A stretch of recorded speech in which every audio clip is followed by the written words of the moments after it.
Enfin, l'event c'est parti. Bien évidemment, je vais foire. Voilà, c'est ça que je veux, merci. Ah, purée. Enfin.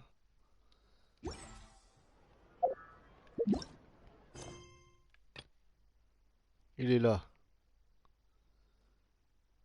2 jours. Je crois que c'est la première fois. J'attends autant de temps pour faire un event. Bref, c'est parti. Donc là, je dois aller en haut là. Ok,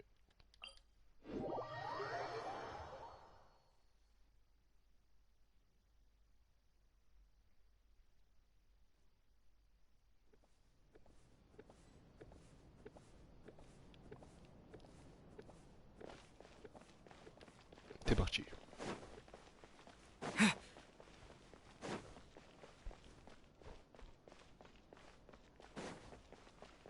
J'ai pris la team, bien évidemment. Tu connais, hein. La team RP, la base.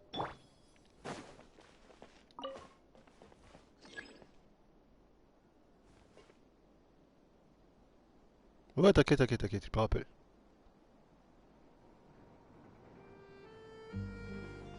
Oh non, mais il va prendre du... Oh là là. Déjà. C'est ça juste pour aller en bas, purée. Voilà.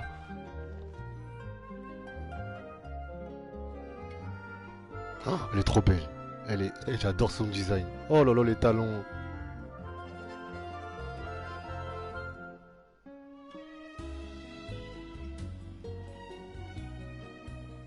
Miss Chiori? Your talk with the investor sure went fast. The Aquabus hasn't even arrived yet. Oh?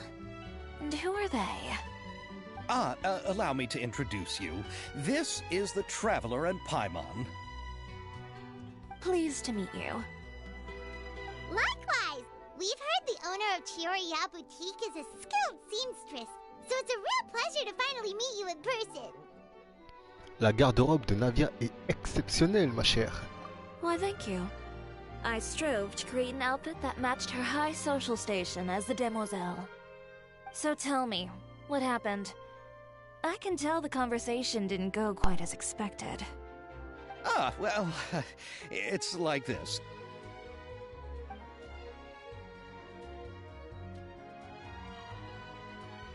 Ugh.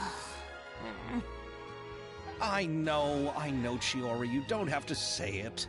You did remind me that this investor was a little bit sketchy. Yes, there's no doubt about that. But how could I pass it up? He offered me twice as much as the others. And therein lies the problem. Yes, but just put yourself in my shoes. After obtaining such an excellent script, it's only natural that I would want to make the most of the film. The budgets that the others had proposed were nowhere near enough. It's difficult to find someone willing to front such a large amount of mora, so... Don't be sad, Xavier. We might be able to help scrounge up some more together for you.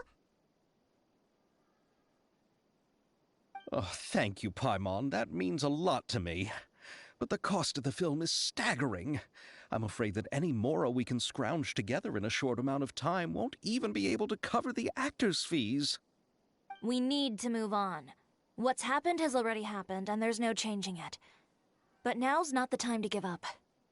What? You're saying that you have a plan? No, that's not what I mean. I'm simply saying I wouldn't give up just yet.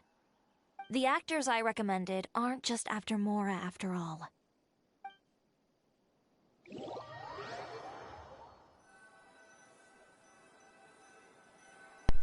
Oh.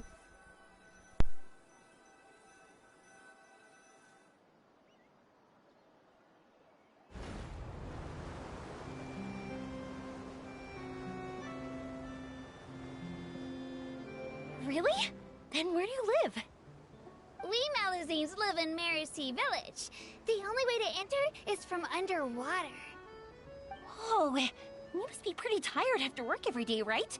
I mean, you have to swim all that way just to go home. We are so thoughtful.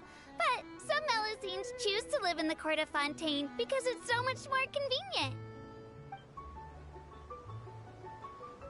This is our stop.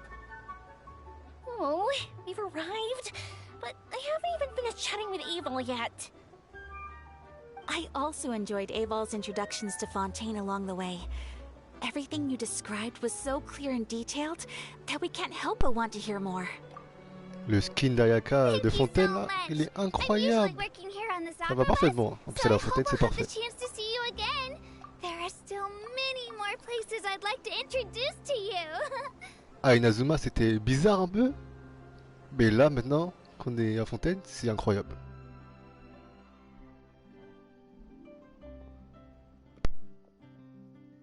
Welcome to the court of Fontaine. Chiori, you sure have changed a lot. This is the first time we've seen you since you left Inazuma. I haven't realized it's been so long. I was in such a rush when I left that I didn't even get to say goodbye. Thank you for extending the invitation, Mr. Xavier. I'm looking forward to a fruitful trip here in Fontaine.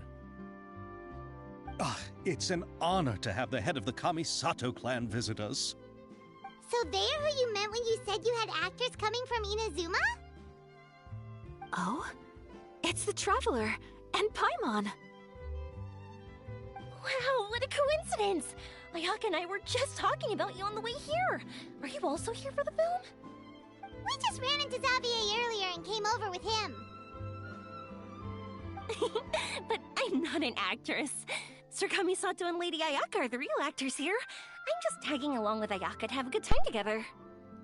Je pensais vraiment avoir le rôle principal, moi. Mais oui, on m'appelle le MC, moi. Chevelure dorée. Oh, et Paimon, chevelure argentée, et qui est la lune, et moi le soleil. Oh.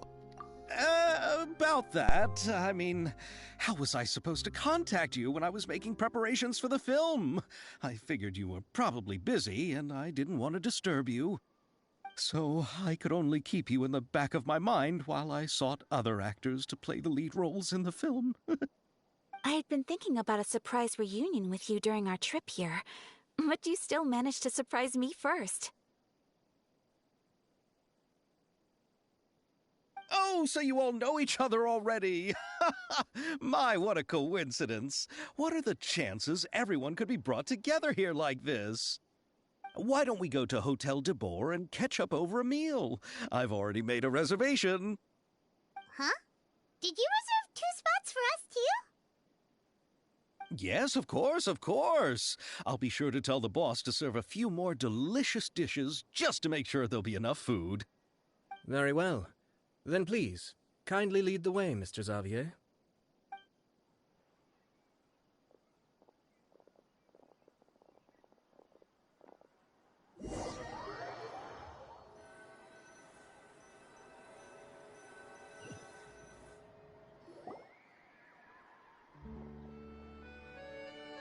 Wow, the buildings in Fontaine are so tall. Just look at how big they are. And there's the fountain that Aval mentioned earlier. It really is a magnificent sight. And look at that huge spinning sphere. Where does it get its power? Wait a sec. Could it be one of those clockwork mecha we've heard so much about? Ok. On dirait on est un guide touristique, carrément. C'est vrai que ça, je sais pas ça sert à quoi en fait. C'est une bonne question ça.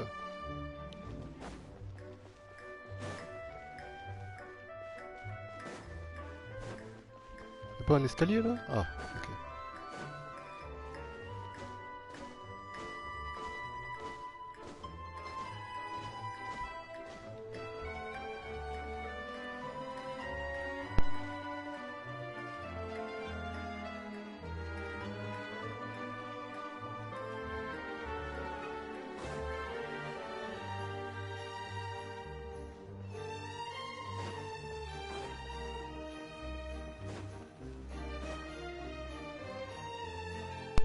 J'ai déjà fait tous les events au cas où, pour ceux qui ne savent toujours pas. Voilà. C'est très bien, j'ai kiffé. Hop là, on va bien graille, c'est parti.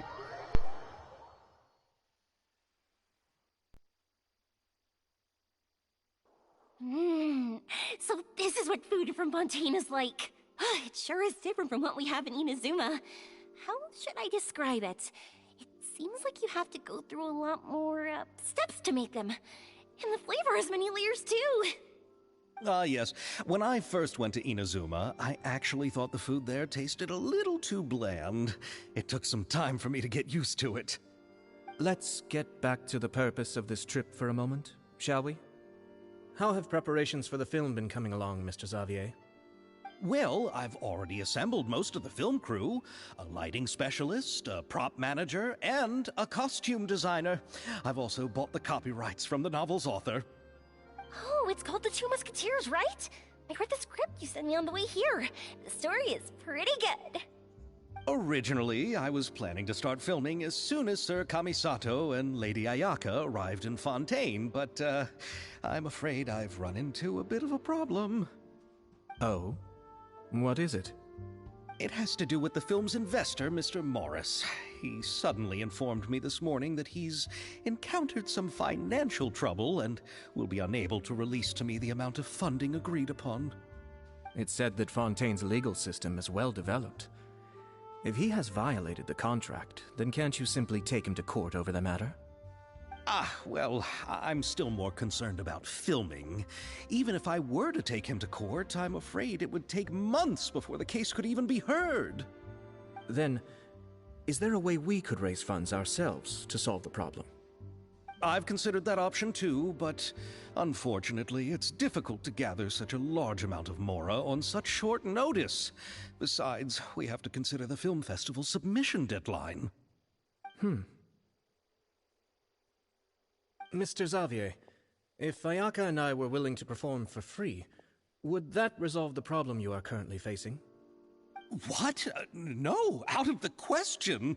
To have you come all this way just to act for free? Oh, no, that won't do. There's no need to worry, Mr. Xavier. My brother and I had actually intended to work for free after receiving your invitation. Inazuma has only recently reopened its borders, and needs to strengthen its relations and cultural ties with other nations. We didn't have many collaboration projects with Fontaine in the past, so we hoped this trip would serve as a good start for the future. Indeed. You could say that's the real reason why the Yashiro Commission agreed to come to Fontaine. I understand, but having you two act for free just doesn't seem right. Not at all. While we're officially here to conduct a cultural survey of sorts, we must express our sincerity if we want to establish formal cultural ties with your nation. This film will serve as proof of friendly cooperation and cultural exchange between Inazuma and Fontaine. It's my hope that the film can be finished and released as smoothly as possible. If you still don't feel comfortable with this arrangement, I would also be more than happy to be introduced to some other renowned individuals in Fontaine's literary and artistic circles. All right, I'll do as you say. Thank you so much. I'll make sure to cobble together enough mora now, even if it means selling my house, my camera, and every single family heirloom. Come on now, no need to go that far. I'll also help you out as a brand sponsor. Nous pouvons également vous aider, mon cher. Me too! Even though I didn't bring much more to spend on this trip, it's still better than nothing. You are too kind, all of you. I really don't know how to... Ew. Alright, enough about that. Now that we have Xavier's savings, my support, and 2 leads who are willing to act for free, I think we will be able to make this happen. J'adore sa voix en anglais. Voilà. So, instead of Mora, you'll help with filming and production. Oh, but how can we help with that? We don't know much about making a film. Alright, pull yourself together, Xavier. Tell us if there are still any open positions left among the crew. All right. Let me think. We still need a camera operator, a clapper loader, and someone to manage logistics. I originally wanted to personally serve as director, but I've been too busy working as the producer. So the positions of director and director's assistant will also need to be filled. Paimon knows what the director and the logistics support person do, but what's a clapper loader? The clapper loader is responsible for using the clapper board to record and organize the information of each shot when the camera operator begins shooting. The work requires both patience and careful attention to detail. A clapper board? Oh, you mean the thing they hold that goes clap whenever they start filming? Yes, that's right. Are you interested in that job? For sure! Paimon's always wanted to try that. All right, then you'll be our clapper loader. I can find someone from the store to help with logistics. What do you think, Xavier? Well, fine by me. As for our camera operator, I was thinking of letting the Traveler take the role. Oh, he's great when it comes to using a camera. Paimon can't even count how many things we've taken photos of during our journey. C'est vrai qu'on m'appelle le photographe en fait, c'est vrai. Yes, that's also what I was thinking. I noticed the Traveler had an eye for photography and composition when we worked together previously. I'm sure that's due to the traveler's journey across Devat and all the places they've seen. After so many adventures, using a camera must be second nature by now. What do you say, Traveler? Are you interested in the job? Je suis content de pouvoir aider mon cher Xavier. Thank you. It really means a lot to me. Come on, friend. Let me give you a big warm hug. Ok, tu vas te calmer en fait. So, all that's left for us to find is a director and an assistant. Oh, me! I want to be the director's assistant. All we need to do is help the director, right? I can handle that. All right, then all we need is a director. Oh, all the well-known directors in Fontaine are probably also busy working on their own films these days. I'm not sure who will have time to help. Farina, la seule et l'unique. Oh, Farina helped out a theater troupe recently by serving as an artistic consultant. She could be a good director, right? Besides, it's not like she has anything else to do right now. Farina? Do you really think Lady Farina would be willing to help us with our humble project? Isn't that the name of Fontaine's Hydro Archon? My brother has already informed me about what happened here in Fontaine. Yep, that's her. She helped out a theater troupe not too long ago, and now she's taking up work as a director. Well, Oh, I saw that musical. Her performance was perfect, and the storyboards were also excellent. Don't let her former identity intimidate you. She's the best candidate we can think of right now. You'll never know until you give her a shot. fine. You're right, Chiori. I'll do anything for the sake of my film. Anything! Then I'll have to ask the Traveler and Paimon to show me the way to Lady Farina's residence. I just hope she'll agree to help. Do you need us to also come along? No, there's no need to trouble you with this. Besides, you've just arrived in Fontaine, and I'm sure there are many places you would like to visit. Just leave this task to me. It's part of my duties as the producer. Very well. Then we'll be waiting to hear the good news. I'll go with you. By the way, you might want to consider bringing a gift. And don't worry, we won't simply drop you off at Farina's place. We know Farina pretty well by now, so having some familiar faces there should help your chances. Besides, the whole thing was our idea in the first place. All right, then I'll start making preparations. As for the gift...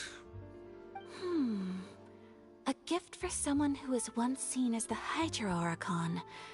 I wonder what she would like. I recall that Lady Farina once fancied a clockwork ring, so perhaps I should get another exquisite clockwork contraption for her. Huh? Can't we just bring some desserts, like the Fontinalia mousse? But wouldn't that be a little too cheap? She does like desserts, though. Isn't the Fontinalia festival happening right now? I heard Evil tell us on the Aquabus that Farina introduced the tradition of going door to door and asking for sweets. To do something like that, she must have a real sweet tooth. I agree with Yoimiya. If the gift is too fancy, it might actually make her feel more uncomfortable. Alright then, let's go buy some Fontinalia mousse!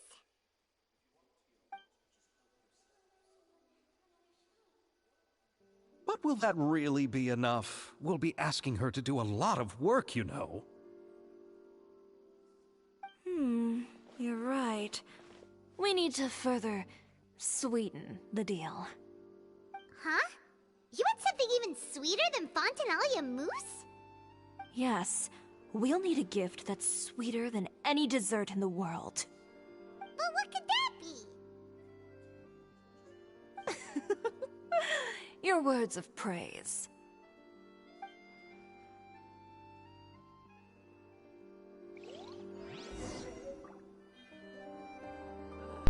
C'est vrai qu'on m'appelle le beau parleur en fait, c'est vrai.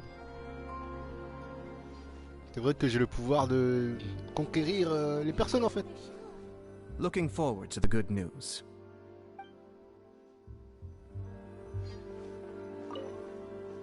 You go ahead. No need to worry about us.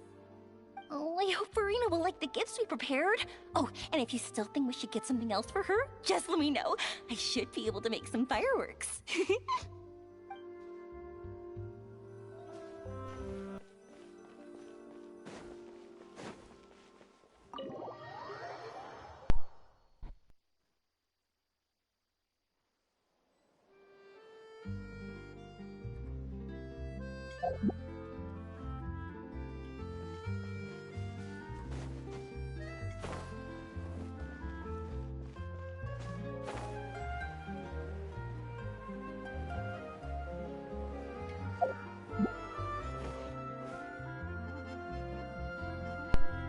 Ah.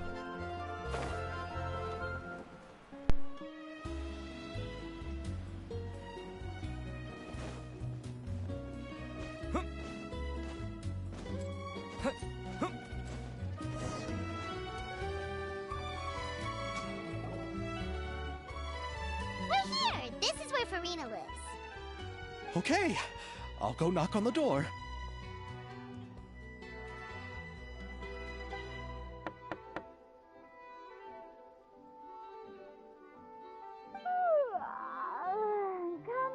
Coming. Seriously, who's knocking before afternoon tea?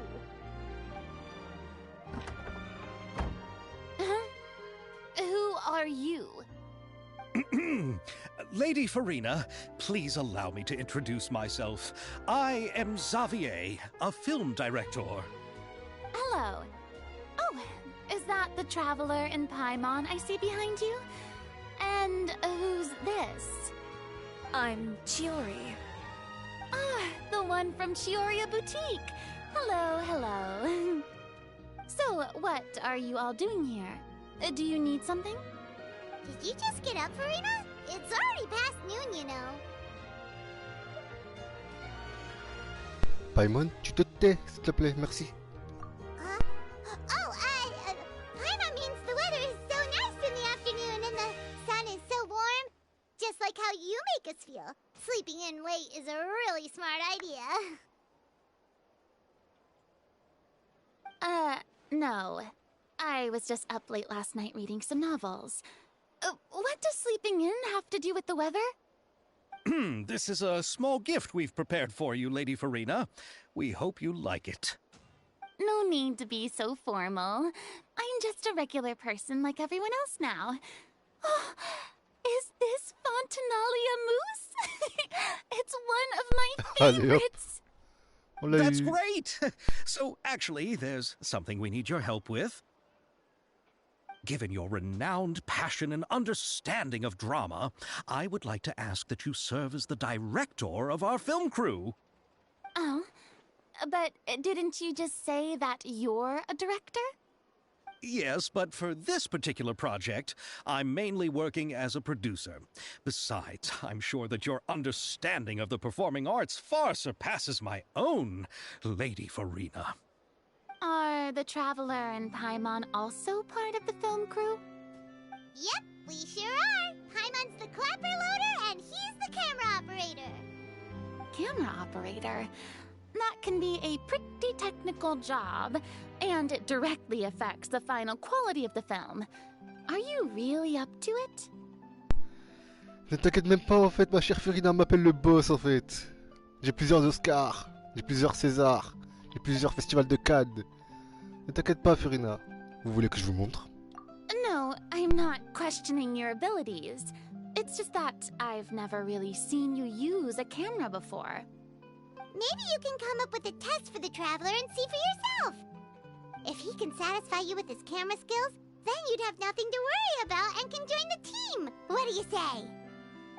You sure are getting better at rolling with the situation, Paimon. Oh, I do wish to see how skilled the Traveler really is with a camera. Alright, how about this? We'll work with what we have. I'll give you some scenarios and see if your work is up to my standards. À vos ordres, réalisatrice Furina. À vos ordres, ma chère. Very good. It's essential for the camera operator to understand the director's vision. I'll make my decision after seeing your work. Are you ready? I have high standards, you know. D'accord, mais moi je suis là, on m'appelle le réalisateur ultime, Furina. Ne t'inquiète pas, tu me connais déjà en fait. Okay, grab the camera and I'll give you a scenario. Ah! Estelle est la patronne de l'atelier Beaumont et a toujours été fière de sa machine à forger. Car elle peut non seulement contrôler avec précision la température, mais ne demande également aucun effort au forgeron. Tournons une vidéo promotionnelle pour son atelier, pour à souligner la supériorité de sa machine à forger. Ok!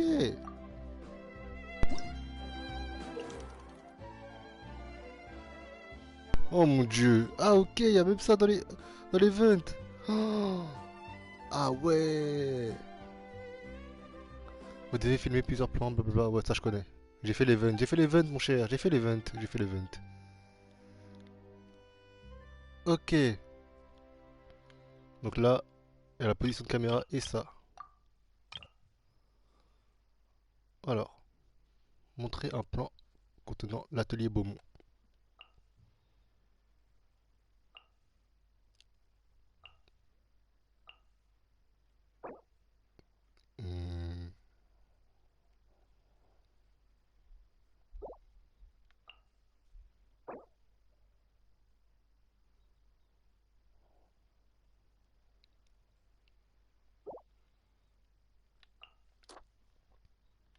Ok.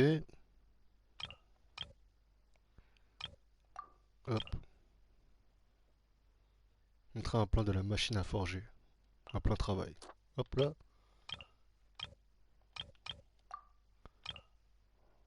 Montrer l'atmosphère alors qu'Estelle travaille de manière détendue. Montrer l'atmosphère.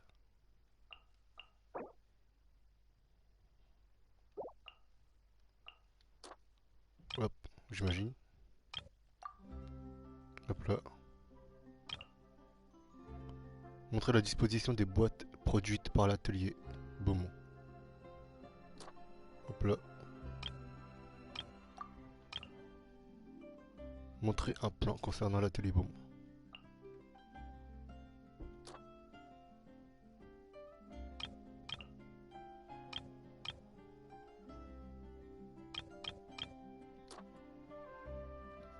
Ok. On m'appelle le réalisateur en fait. Voilà, c'est parti.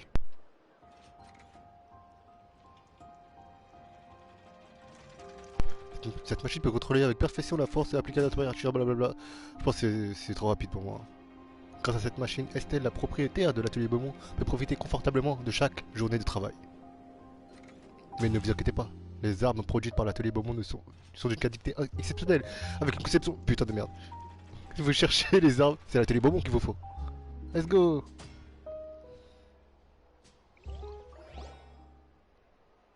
Oh, it appears that you have more skill than I thought.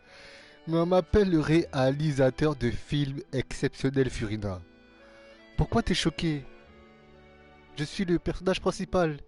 All the shots had a great composition, and I could really feel a connection to the characters and their lines. La conclusion est donc... Yeah! Does that mean you agree to be our director, Farina? Did you think I would agree just like that? After our performance of the Little Oceanid, I've begun to make a name for myself again, you know. Oh là là...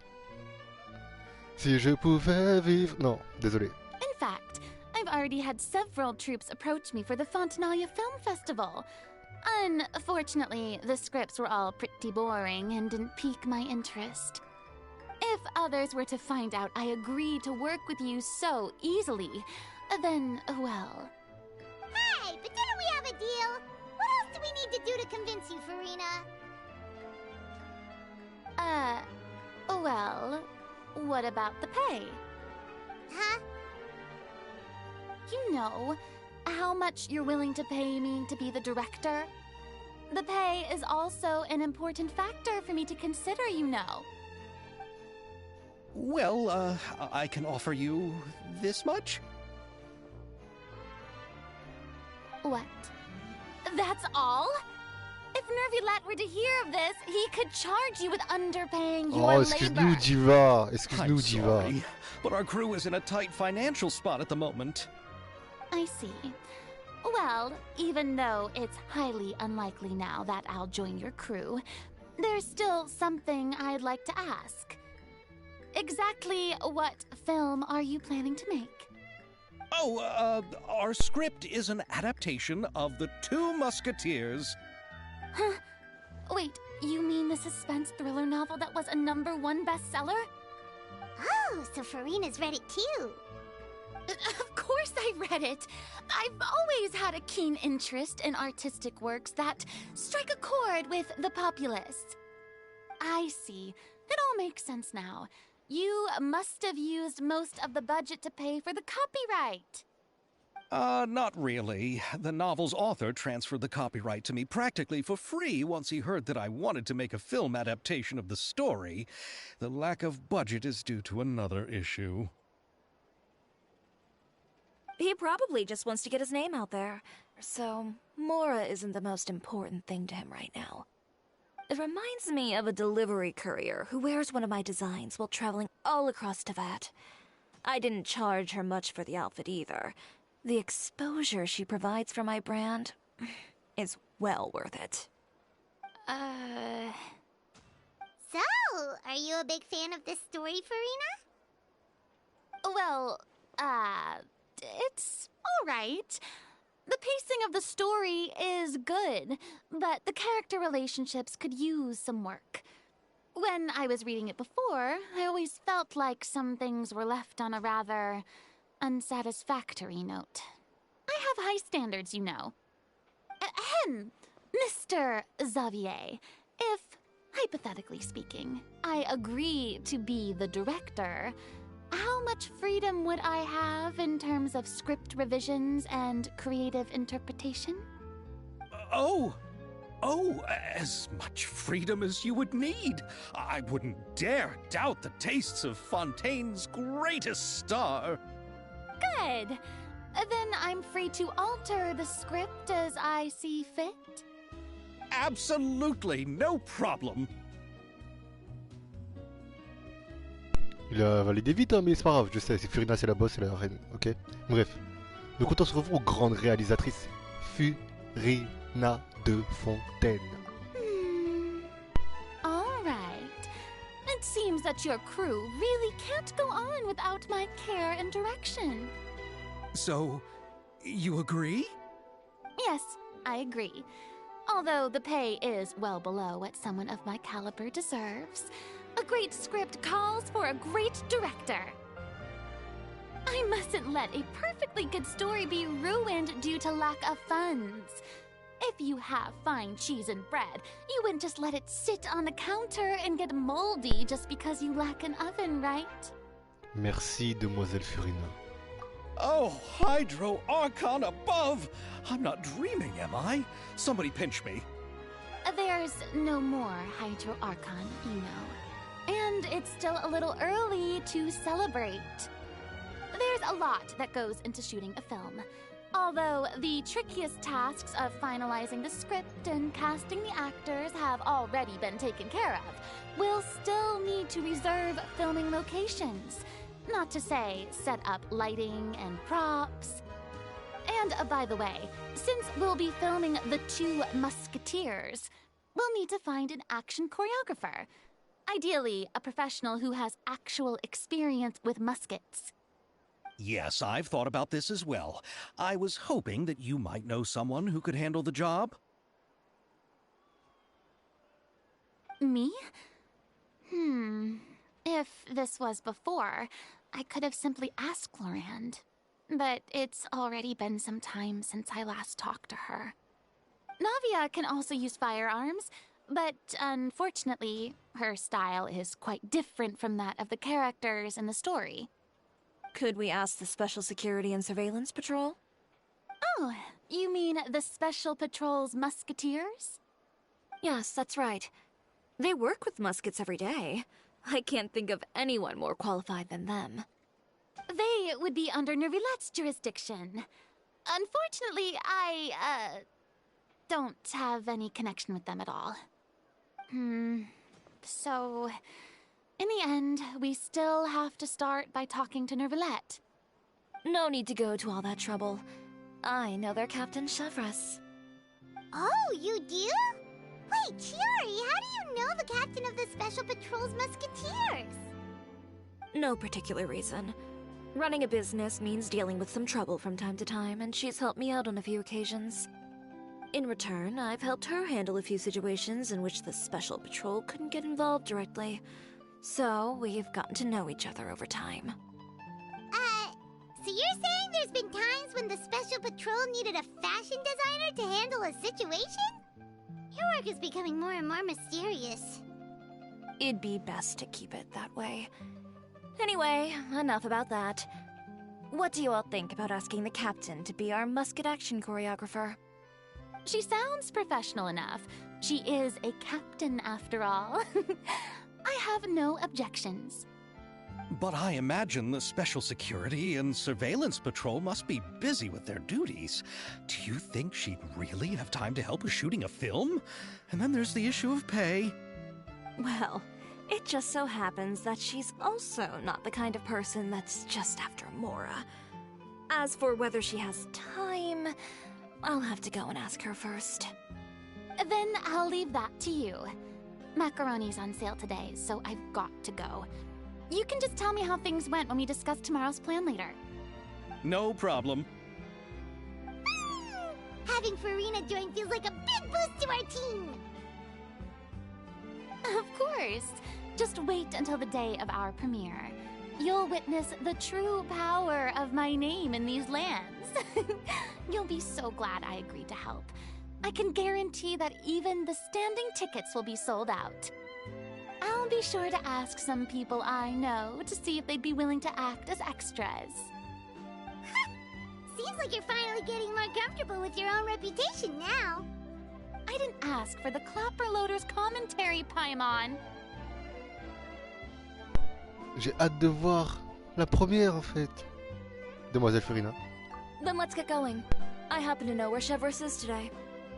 By the way, I'm curious. If my pay is so low, then what about our two lead actors? Didn't they travel here all the way from Inazuma? Actually, they told us that they see the trip as part of a cultural exchange, so they didn't ask for any pay. What? So is every person in Tevat who doesn't want money gathered here to shoot this film? Don't tell me Chiori isn't being paid either. I already knew Xavier from before, and he's also agreed to give my brand some good exposure. It seems the gods have really smiled upon you, Xavier. And that certainly doesn't include me, mind you.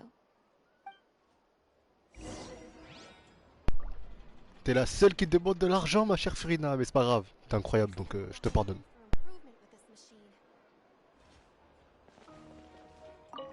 Besides the macaroni, I should also pick up some tomato sauce.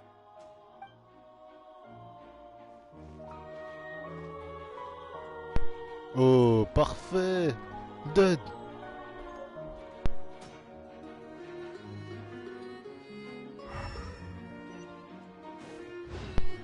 Où est ma chère chevreuse? Je vous le dis direct, LA, calme-toi pour la musique. Y'a un mec qui a pas fait fontaine encore dans le chat.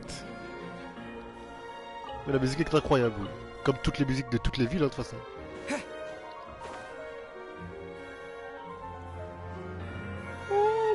Pardon.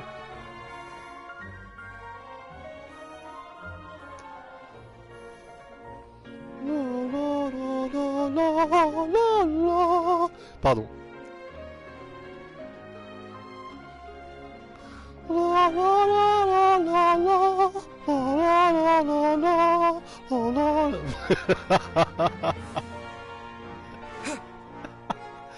Et avouez, j'ai une voix incroyable, avouez, faites pas genre.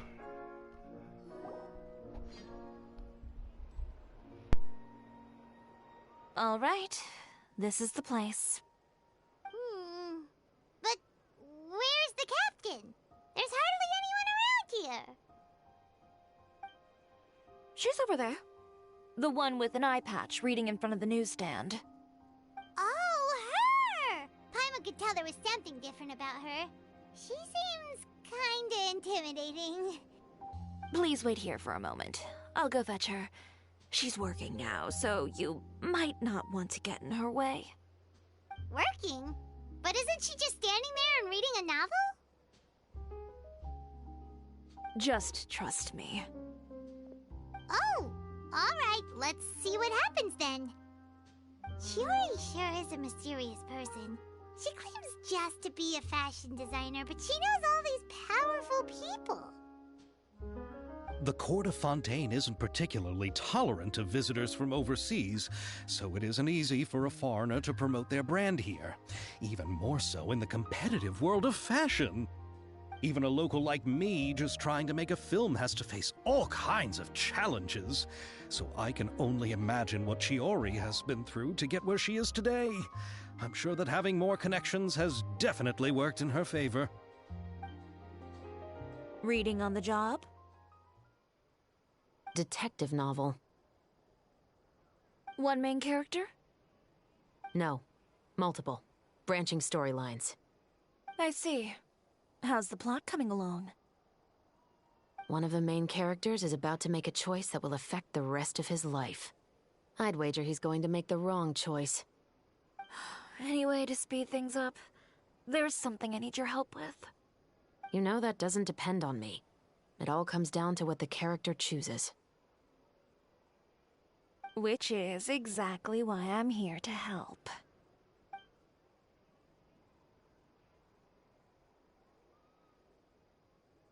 Il veut quoi le PNJ là?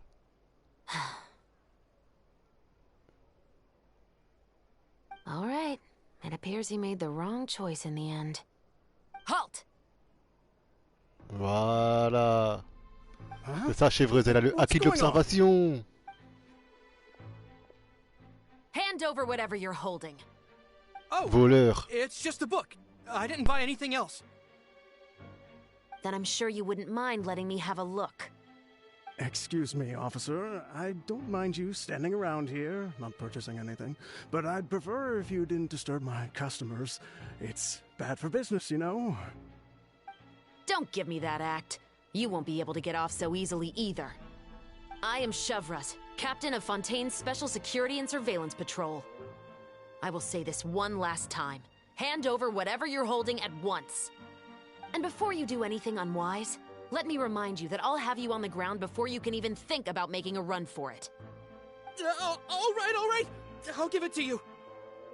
But please let me say something first. If there's any contraband in that book, then the shopkeeper here is the one who slipped it in. I don't have anything to do with this. Why, you trying to leave me on the hook, huh? You were the one who said you wanted it. Save it for the interrogation room. Take them away, Letelier. Le taulier. What's going on here? One second you're reading a book and the next you're escorting people away. And who are... Oh! Are aren't you the traveler who's been all over the papers recently? Chiori, I'm assuming what you wanted to ask me about has to do with them, right? Maybe I can let you in on what's happening then. Now that Vacher has been brought to justice, no new shipments of synth will be made and distributed to sellers. The Fontaine guards have been busy collecting the remaining synths still circulating on the market. Thanks to a tip from our reliable source here, this should be the very last batch. Oh, so you were pretending to read a book in order to catch the bad guys! Oh, Paimon almost forgot to introduce ourselves. Paimon is Paimon, and this is the Traveler and Xavier! Hey, I'm chevreuse. You probably already heard me introduce myself, so I won't bother repeating it. Pourquoi ne pas les avoir arrêtés directement? Yeah, why didn't you make a move as soon as you had the chance? Were you worried that my intel wasn't accurate? No, I wanted to see if the shopkeeper would turn himself in first. All he had to do was come up to me and say that he didn't know where the synth had come from. If he did that, then I wouldn't have had to press charges on him. He had the whole day to turn the synth over to Chevreuse. But instead, the moment I came up and blocked Chevreuse's line of sight, he took the opportunity to sell it off. Yep, he made the wrong choice, even though the right choice was right there in front of him. But you knew they wouldn't make the right choice. Yeah, I knew. I was just hoping I'd be wrong for once. Enough about that, though. What did you want to ask me about? Oh, you see, it's like this.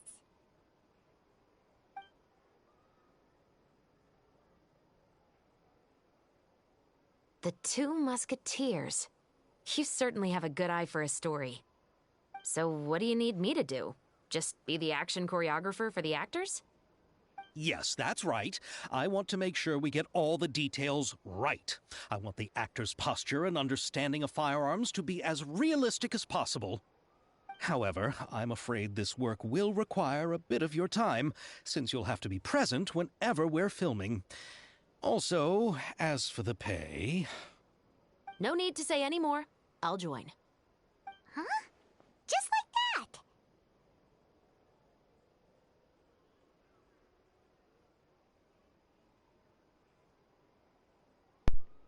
Ok, je ne vais pas continuer, hein. J'appuie pas moi. What Bullchecker is really saying is, if you wanna fight the Oni Quoi? Queen, you have to go through Sky Cleaning White Iron Lavender Melon first. Mais pourquoi elle part Jito? Really? You're willing to help us with our humble film project? C'était quoi ce bug?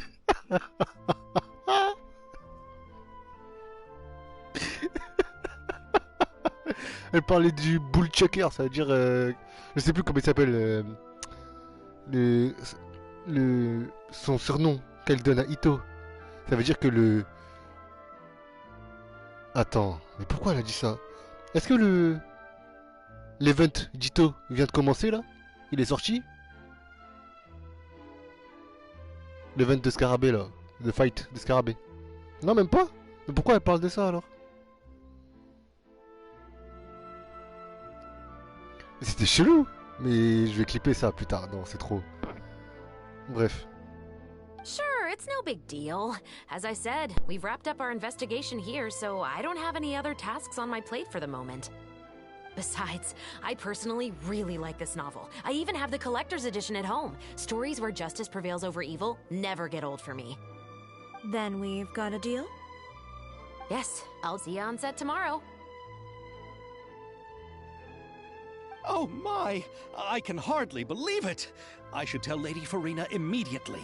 Oh, and I must tell the prop manager and lighting technician to get everything ready. We start filming tomorrow! Calm down, Xavier. The film is going to take more than just a day to finish. Still, I should also head back now and start preparing the actors' costumes and makeup. Alright, guess that's it for today then. Traveler, Paimon, please stay for a moment. I have something to tell you. Then I'll take Xavier back. Poor thing. He's so excited that he can't even walk straight anymore. I don't want to spend our first day fishing our producer out of the fountain. Je pense que Xavier va pouvoir se maîtriser, madame. He'd better. J'adore la voix de Chiori et j'adore son design. Et en plus elle est Géo et en plus elle vient d'Inazuma. Mais c'est le combo, c'est le wombo combo parfait. Je vais l'invoquer. T'as cru quoi toi? Elle vient de ma région préférée. Les aperçus Géo. Parfait.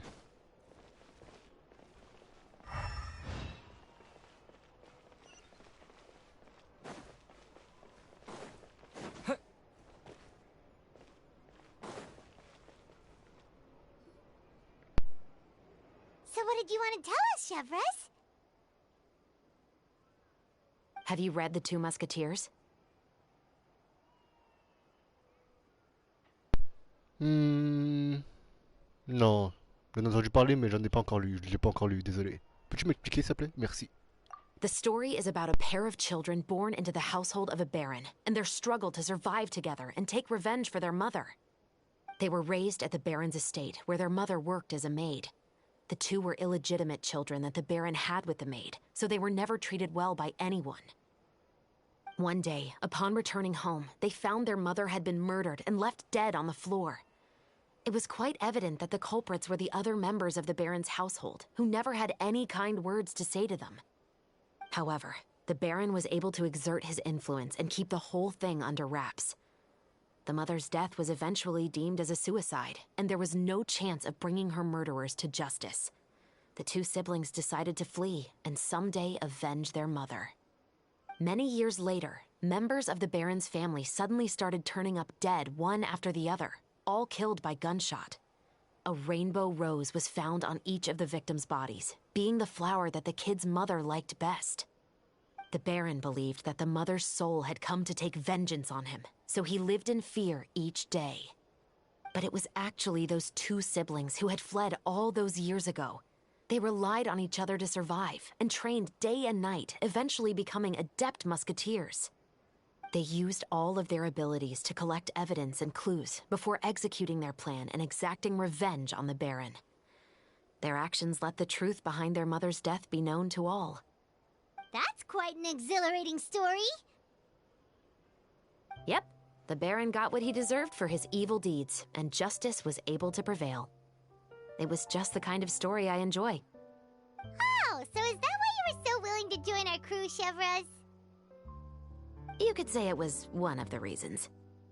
Oh, you mean there were other reasons too? I've read the reports about you. Whether it was at the trials or when you lent your hand to resolve our nation's crisis, you've shown that you've got a strong sense of justice, as well as a great mind for deductions. Vous voulez dire que vous aimeriez que l'on vous aide sur une affaire, pas vrai? Yes, you're as sharp as I expected. It seems you've experienced many similar situations before. There's been a recent murder case involving Mousquets. The perpetrator's methods appear to be very similar to what is described in the novel. Huh? Really? But Paimon didn't see anything about that in today's papers. The Marechaussee Phantom hasn't yet released any information to the public because the investigation is currently at a standstill. The murderer is extremely cautious. A murder involving firearms? But not that many people use those in Fontaine, right? Pourrait-il s'agir de quelqu'un de votre équipe? Impossible. We perform a routine inspection of our firearms and ammo reserves every day. If one of the weapons had been fired, it would stick out like a sore thumb. Besides, I trust the members of my platoon. However... Well, that's all I can disclose about the case today. Huh? What do you mean?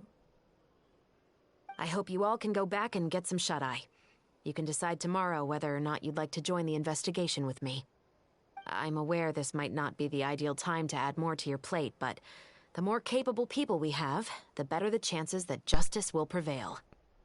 Il n'y a personne de la patrouille de surveillance spéciale pour vous aider? Carrying out investigations isn't actually supposed to be our responsibility. Our job is to apprehend the perpetrators. Finding them is really up to the Marechaussee Phantom. You could say I'm taking part in the investigation out of personal interest. I don't want people to see Mousquets in a negative way, and also, I'm concerned about the similarity between the crimes and the story. You mean they might be connected somehow? I suspect so. Just to make myself clear, this is not an order, nor is it a deal of any kind. It's a request, nothing more. If you two have any interest in the case after we finish filming tomorrow and are willing to assist me, then I would be most grateful. What do you think, Traveler? Il s'est passé beaucoup de choses aujourd'hui. Réfléchissons-y demain. Oh, tout le monde sait qu'on va l'aider, hein. Mais bon. On m'appelle l'enquêteur aussi, on m'appelle Sherlock Holmes, on m'appelle Columbo, on m'appelle Hercule Poirot aussi. Yeah, you're right. Paimon's getting a little tired too. We've really been hustling all day. You'd better head back and get some rest.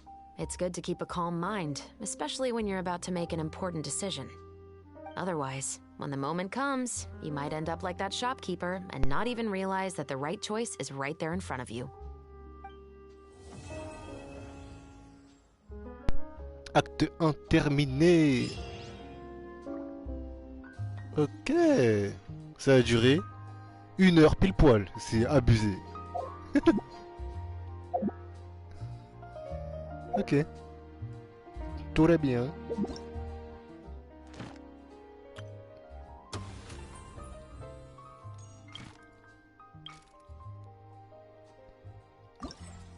Deuxième acte. Pourquoi elle a parlé d'Ito? Pourquoi c'est quoi ce... Bref. Attendez le lendemain. C'est parti.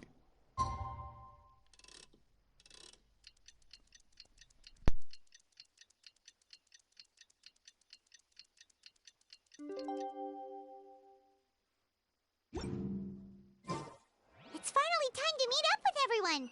Paimon even dreamt of making the film last night.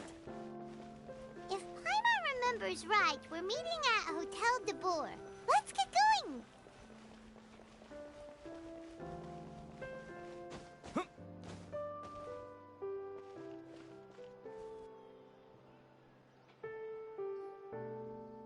Ayaka! Yoimiya! You're already here!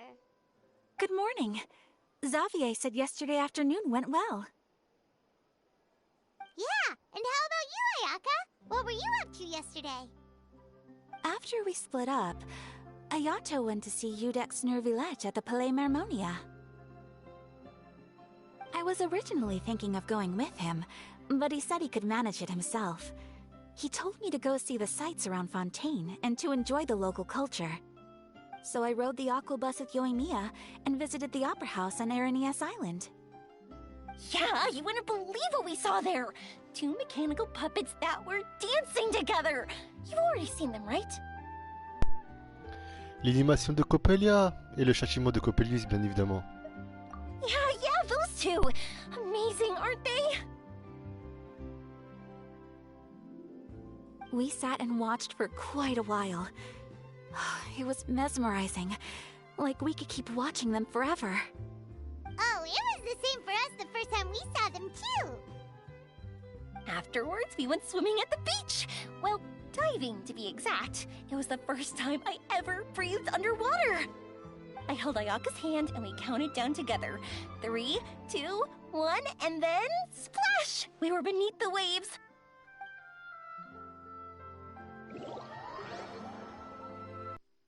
At first, I didn't dare to open my mouth. But once I couldn't hold my breath any longer, I decided to take a big breath in. Turns out the water wasn't as salty as I imagined. It didn't really taste like anything at all. Before I knew it, I was breathing like normal down there. It was an amazing feeling. Ayaka said I was too nervous and needed to loosen my grip. She got used to everything way faster than I did. I knew that the Traveler could do it, so I had no doubt we could do it too.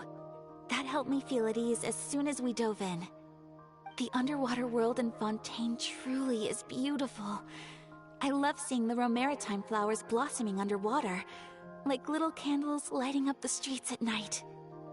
Yeah, and there were so many creatures that we've never seen in Inazuma. Like those fish that shimmer like a sword blade. Whoosh! Oh, and those big fish that call when they see people. Ooh. Oh, you mean hunters rays and blubber beasts. I just love the name Blubber Beast. Just wait till Pops and the others hear about this. They probably won't believe a word I say.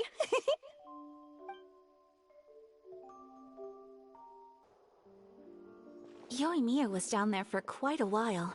It was dark before we finally rode the aquabus back to the city. I figured she'd want to sleep in today. Yeah, even I was worried I wouldn't be able to get up. I still felt like I was drifting in the waves when I went to sleep last night. But as soon as I woke up today, I remembered that we'd all be shooting a film together, and I was ready to go. Speaking of the film, where's everybody else? My brother and Xavier were speaking to the restaurant owner about using the place as a filming location. They should be here soon. As for the others, we're here. Please excuse my tardiness. I just finished the Special Patrol's 6-mile morning jog. Wait, 6 miles? I'm so tired. I heard you all chatting, so I decided to come down. I sure could use some of that endless energy everyone else has. Good morning, everyone. Morning. Can someone fetch me a cup of coffee? More milk, hold the sugar. Sure, I'd be happy to do that for you. No, you can't go anywhere. Please, have a seat over here so I can get started on your makeup. The last thing I want is coffee stains on my costumes. I can get the coffee. It's the perfect job for an assistant.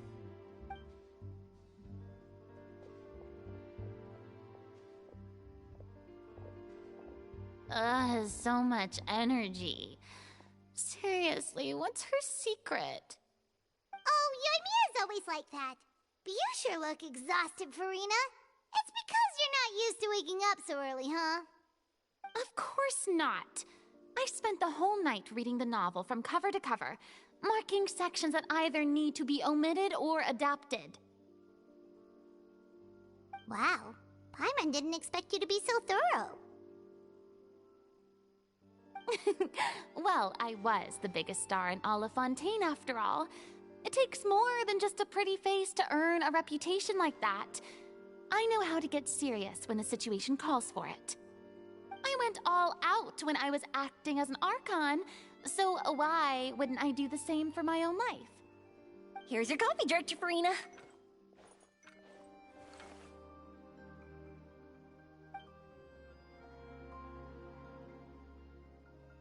Oh, thank you. The sound of being called director and the aroma of coffee feels almost as refreshing as hearing the birds chirping in the morning. It seems everyone has managed to arrive on time. We've reached an agreement with the restaurant owner. We are free to use the second floor to shoot our film. Really? That's great! He is really looking forward to our film, and hopes that providing his restaurant as a filming location will attract more customers. Well then, Mr. Xavier, I'll leave the rest to you. Okay, thanks. First, I'd like to introduce our new members. This is our prop manager, Veronique. She'll be in charge of all the film's props and items. And this is Bonneau, our lighting technician. He'll be in charge of lighting and illumination to set up each scene's atmosphere. Wow, sure feels like we have some real professionals joining the crew now. First of all, please allow me to first express my sincerest gratitude to everyone in the crew. When my investor informed me yesterday that he wouldn't be able to provide the funds, I really thought that this was the nail in the coffin for this film. I had no idea that I'd find so many people willing to help me on such short notice. Thank you. Thank you all from the bottom of my heart. No need to be so cordial, Mr. Xavier. We're all honored to be a part of this. Your works made a profound impression on me when I saw them back in Inazuma. I am sure that someday, this film will be remembered as a prime example of cultural exchange between Fontaine and Inazuma. Yes, the story is the reason I agreed to join. I can't bear to even imagine what this film would look like without the very best director. Anyway, I would like to make a promise to everyone that as the producer of this film, I'll do whatever I can to ensure that everything goes as smoothly as possible. This is not just my film. It also embodies the thoughts and feelings of every person here, as well as the endless effort we are about to pour into it. So, without further ado, the Two Musketeers will officially begin filming now! You may take it from here, Director Farina. All right, listen up, everyone.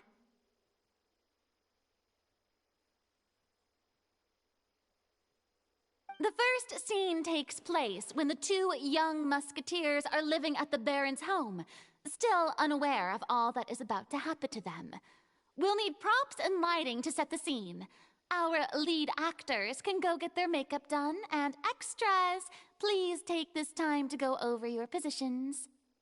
Whoa. Seems Farina's really kicking things into gear as the director. Is everyone clear? I don't want anyone traipsing around the set like umbrella finches. All right, cameras will start rolling as soon as the set is ready. Let's make a film that'll make some serious waves in Fontaine. Not the kind of waves that drown people. I mean, the good kind of waves. Seems like she's still a bit traumatized by that. Anyway, let's go see if there's anything we can do to help.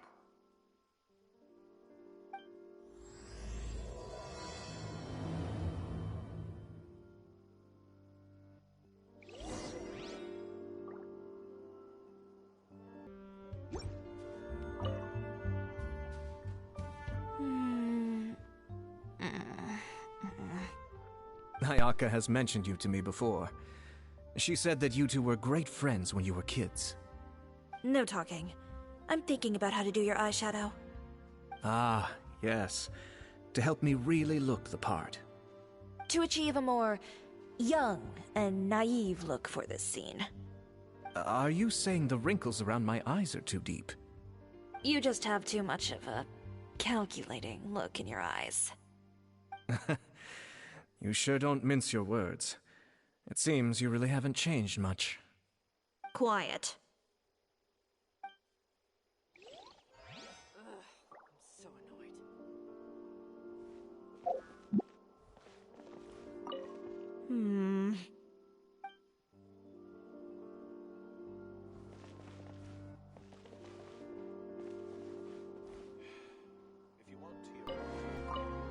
Ah, so this is what a musket looks like.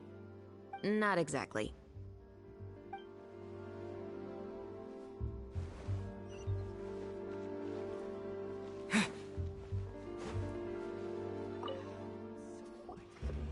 How about here? A little more to the left. You got it. Hey, Yoimiya, do you need a hand? No, I'm fine. You know, doing the lighting is kind of like designing a fireworks show. It's interesting to imagine what kind of atmosphere the lights will create. I heard that the Traveler will be operating the camera and Paimon will be the clapper loader, right? Those roles are just perfect for the two of you. Really? Is that because it'll be easy for Paimon to hold the clapperboard while flying? Well, sure, there's that, but that's not exactly what I meant. I just think that after all your journeys together, you two must have developed a super close bond and just naturally know how to work with each other. If I'm not mistaken, the director will want the cameras rolling as soon as the clapperboard goes clack. En réalité, on commence à filmer avant le clap. Oh, I see. It's amazing to see the magic behind filmmaking. Yoimiya, we need lights over there too. Oh, I've got to get back to work. Chat with you later. Oh, it's exciting to see so many people working together to bring the film to life.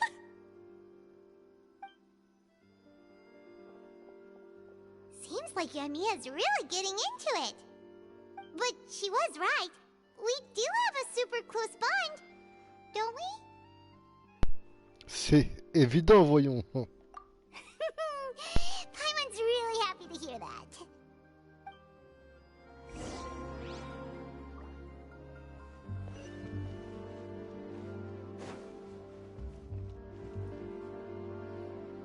So, this is a real musket?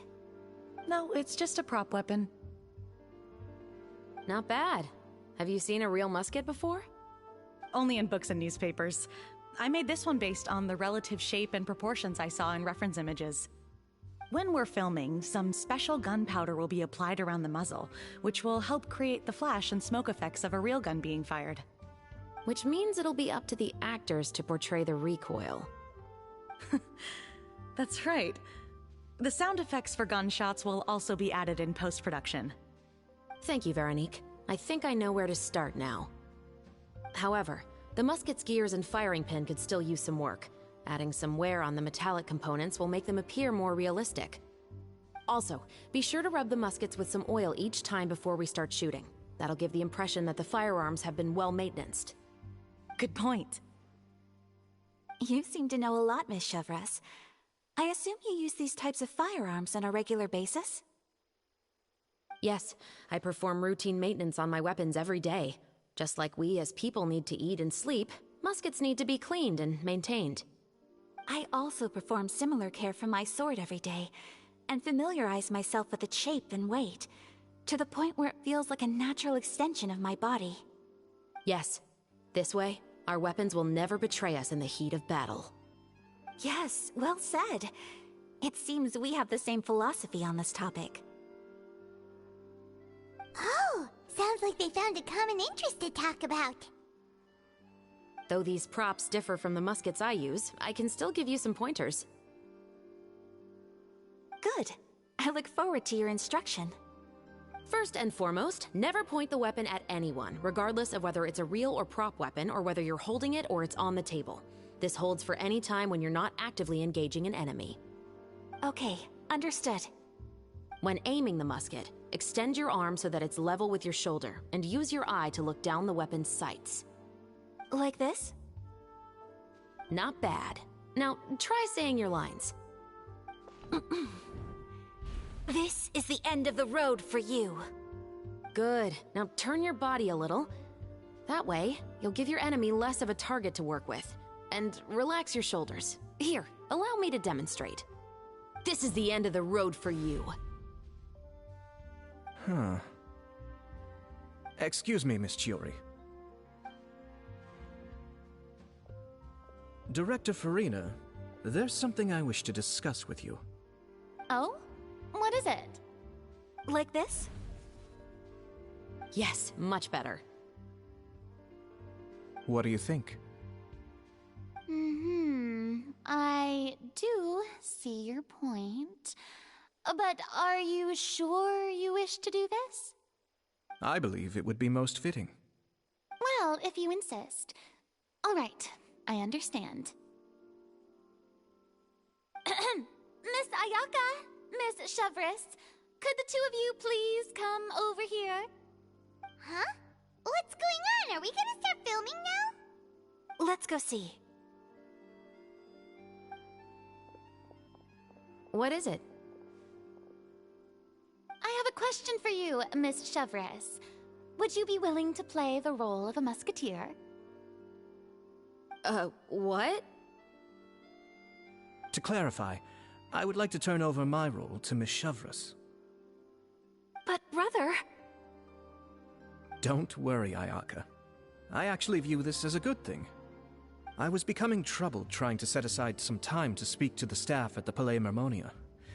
I would like to have some conversations about the cultural exchange between our two countries, and I've heard that the bureaucratic process here can get rather complicated. Now, I will be able to focus on my work. Besides, you also know that I'm not really one for public performances. Are you really sure? From a director's point of view, I also felt like the relationship between the two musketeers in the original story could be improved. The older brother in the story plays the lead role with his overbearing character, but this causes his character to overshadow that of his sister, and the theme of the two supporting and relying on each other isn't conveyed very well. But if we were to change the siblings to two sisters of a similar age, then that aspect of the story might come through more clearly. Also, I've seen you instructing Ayaka. That cold and dignified personality is exactly what we need for the older musketeer. Of course, even with all these insights, the decision should still be made by Miss Chevreuse. Chevreuse mentioned that she really likes the story, right? Paimon bets that she'll take the role. Mais elle a aussi un travail, ma chère Pamon. C'est pas une aventurière. C'est ce que je veux dire? All right, I'll take the Okay. role. Good. It's decided then. I'll get started on making edits to the script. We'll also need to make some immediate adjustments to the lighting, props, and costumes. I have a feeling that our adaptation will be even better than the original story. You're doing a great favor for me, Miss Chevreuse. You have my gratitude. Don't mention it. I like this character, so if anything, I should be the one thanking you. Well, since my brother is the one who brought up the idea, I suppose there's no need to worry. Let's go, Miss Chevreuse. I look forward to working with you. Please, just call me Chevreuse.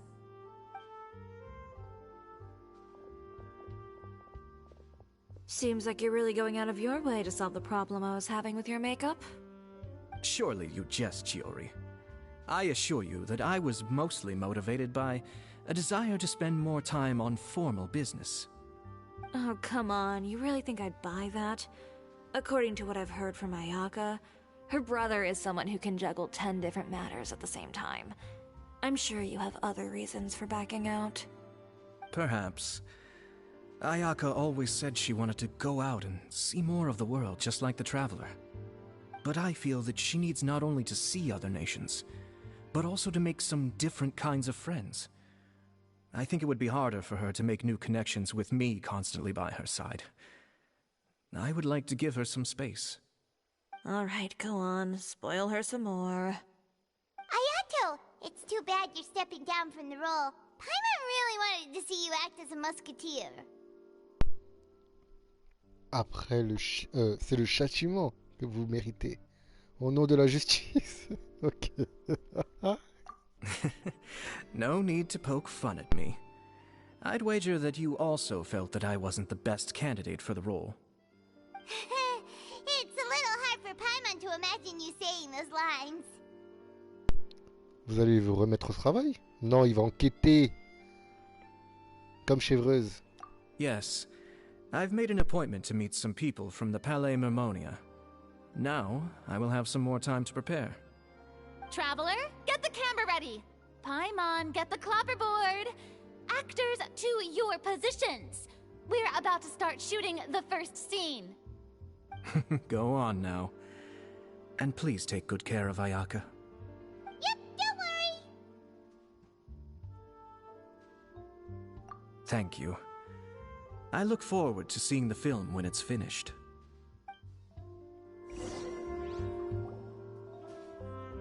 All right, now that we're all here, let me help set the scene for everyone. The first scene takes place when our two main characters are still living at the Baron's estate. They've been ostracized and verbally abused by others in the household, but they still have no idea why. We want to capture how naive and innocent they are, despite their pain. Chevreuse will be playing the role of the older sister, Tulip, and Ayaka will be the younger sister, Iris. Be sure to get close-ups of the main characters at the right moment. Silence on the set! Lights, camera, action! Let's go! Tulip, Mother's been out for quite a while now. Perhaps she went to pick some flowers on the way home. You know how she loves flowers. Iris, Tulip! I'm home! Faire un plan rapproché sur la mer. Mother!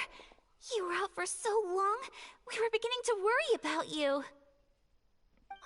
I'm sorry, but I'm back now, safe and sound. Here, I brought your favorite treat, apple turnovers.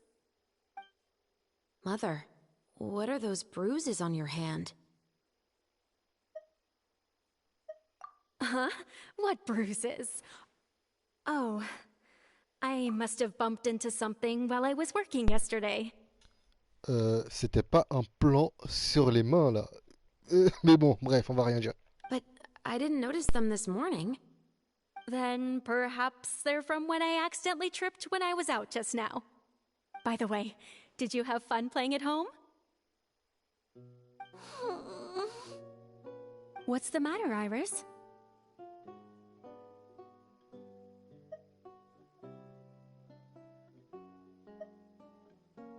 Well, we've realized that no one really wants to play with us. They even took Iris's doll and spat at us. And they even called us names. They said we were... Shh. It's all right. Don't worry. Girls, listen to me. It doesn't matter what anyone says. Don't listen to them. No one can define you with such words. You both have wonderful lives ahead of you. Just like your names. You will both blossom like beautiful flowers. Maybe your time to blossom hasn't quite come yet, but one day, you two will bloom more beautifully than anything else. Don't let the soil you're in now ruin your future beauty. Understand? My dear daughters. And cut! Not bad. The actors' emotions were all on point. Let's keep that take.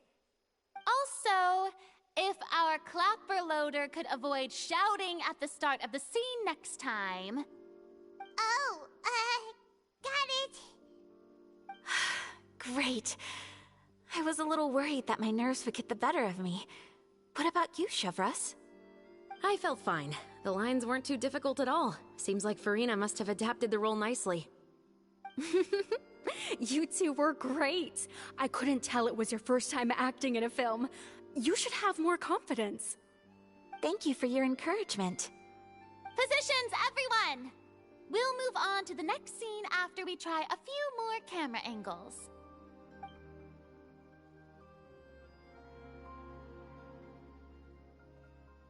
This scene is when our two characters return home, only to discover their mother has been murdered. Ready? Lights! Camera! Action! Mother, we're back! Mother?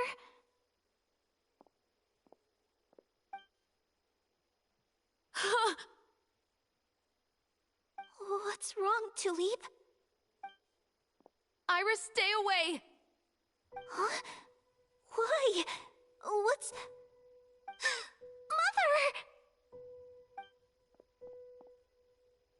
Mother...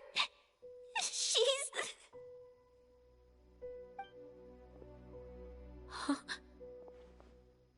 There's poison in this cup. Huh? I could have sworn I've seen this kind of cup before. Those aristocrats. They didn't even try to cover up their actions.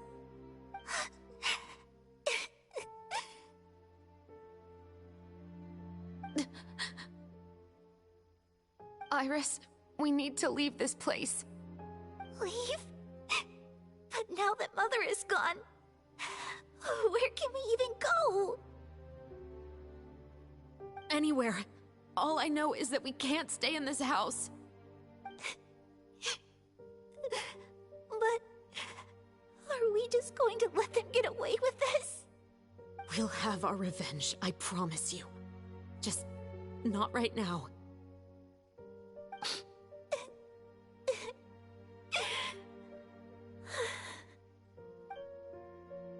Come on, let's go. No, wait. We can't just leave Mother here like this. At least let me leave this rose with her. That's why we went out in the first place. To buy her this flower. All right. Goodbye, Mother. We'll avenge you. Someday. And cut! Beautiful! Great performance! Oh my, you're so amazing, Ayaka! And were those real tears I saw? How did you do it? I was surprised too. Thank you for the kind compliments. Actually, as soon as Director Farina said action, I told myself not to think about anything. I just felt the weight of the moment and became the character. It's quite similar to practicing the art of the sword. You clear your mind and focus only on what's happening in front of you. Ayaka's performance was amazing. Have I discovered an acting prodigy? Pipe down, everyone! We need to move on to the next scene!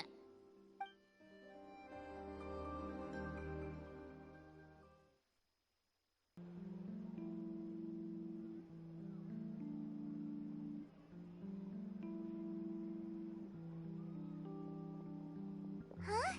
Are we done already? But Paimon wants to keep playing with the clapperboard. How do you feel, Traveler? Is your arm sore from holding the camera all day? Good work, you two. You too, chevreuse. You were quite the actress today. I've read this novel many times before. I have a good grasp of my character's mindset. Anyway, do you remember my request from yesterday? Oh, right! We were having so much fun that Paimon nearly forgot! You have a case where the murders seem really similar to the cases in the novel, right? So, how are they similar exactly? In the story, the main characters grow up to become two musketeers, always using their guns to carry out their revenge. And on each of the victims, they place a rainbow rose as a signal that they've returned.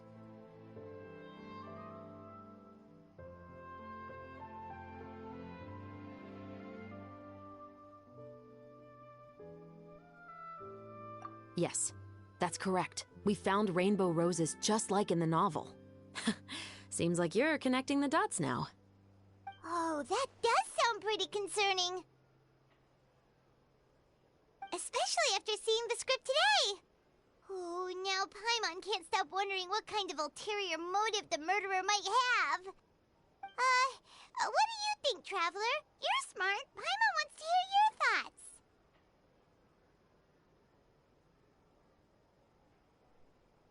Good.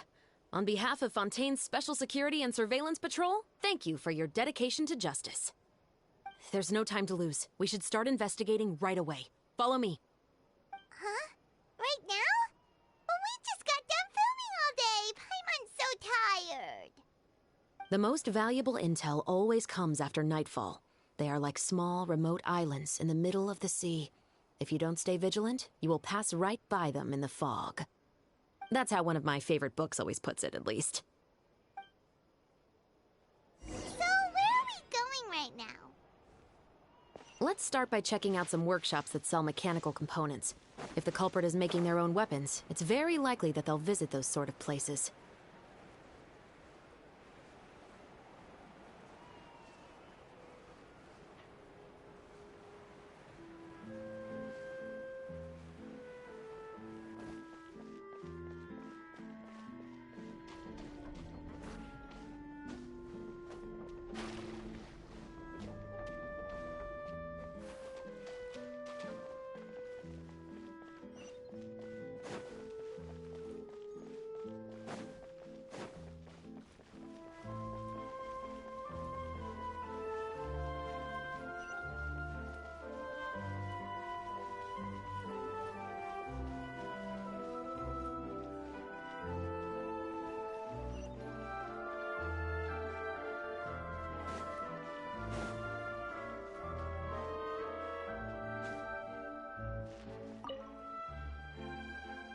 Welcome to Le Show's Clockwork Workshop. How can I help you?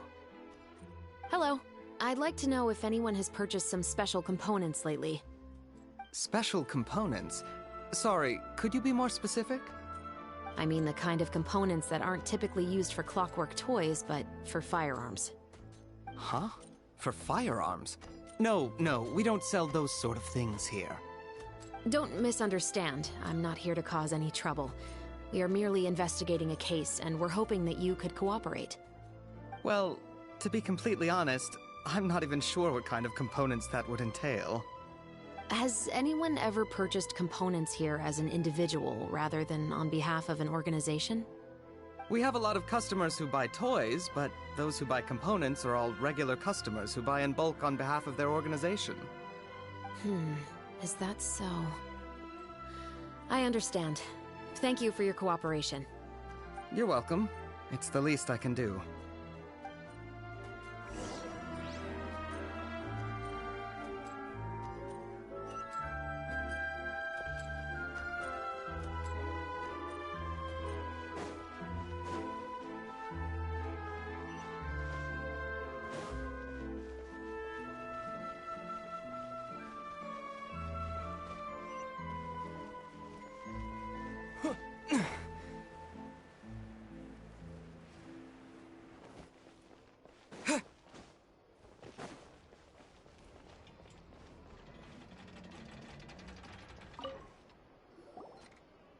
Oh, hey, chevreuse. Run out of oil for your musket again? Hello, Estelle. I want to know if anyone has come to your shop recently to order some firearm components. Oh, is this another case? Let me think. I don't think so. Some people have requested that I make some prop guns for the Fontanalia Film Festival, but I refused all of those requests. Oh? Why's that? Because there's no profit! I only make things here that can do some real heavy lifting. I don't have the energy to make some new molds just for the festival. Then has anybody come specifically looking for mechanical components?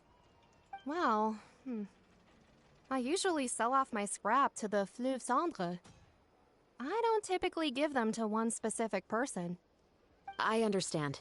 Thanks for your cooperation. Don't mention it. Always happy to have the Musketeers' patronage.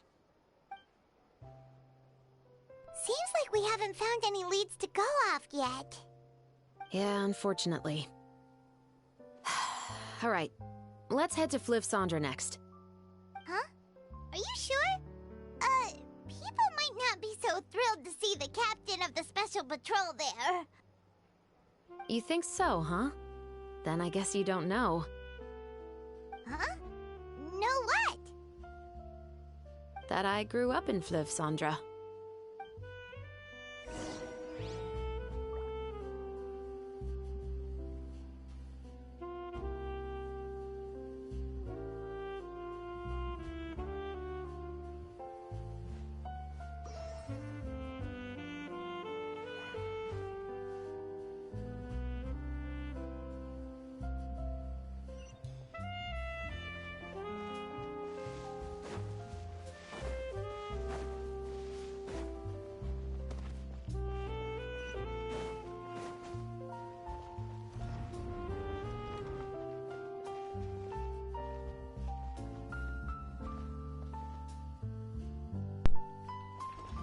Re-LW.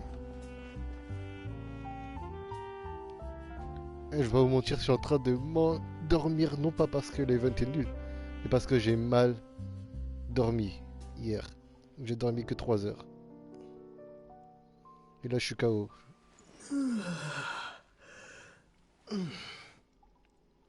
Donc là je finis l'acte 2 et après je vais dormir hein, parce que...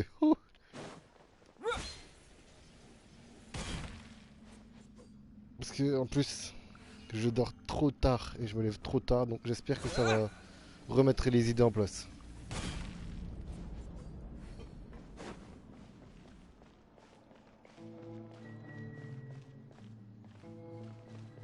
Ouais, j'ai dormi que 3 heures. 4 heures. J'ai dormi à 7 heures du matin. Je me suis levé à 11 heures.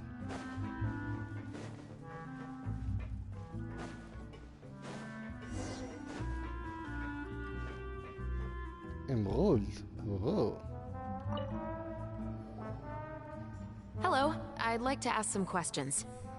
I don't know anything. Ah, Don't worry, c'est... I'm not here to arrest anybody. You say that now. It's the truth. Here, take this as my guarantee. Wait, did Paimon just see what she thinks she saw?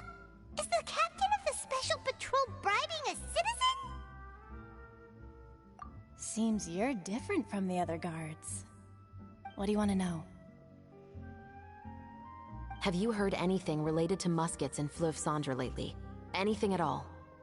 Muskets, huh? All I know is that about 2 weeks ago, we started hearing some loud noises at night. So loud that it's been waking me up. Were they gunshots? Possibly. It's hard to tell around here. Someone's house collapsing, a pipe exploding somewhere, it's all the same. But the noises I'm talking about definitely happened after I fell asleep. Do you know where the noises were coming from? I don't remember clearly. Is it that you don't remember, or that you need to think about it some more? You tell me. Then please, think about it some more. She's giving her even more Mora! The noises came from the end of the Southern Waterway. I came out and had a look for myself when I wasn't sleeping well, but I didn't dare get too close. That's all I know. All right, I'll take your word for it. Thanks for the pâte de fruits. Hey, les pâtes de fruits. The pâtes de fruits. No need to be surprised. I grew up here, remember? I know how to get people around here to talk. Parler de quoi? Seems you catch on pretty quick. Now then, let's keep going.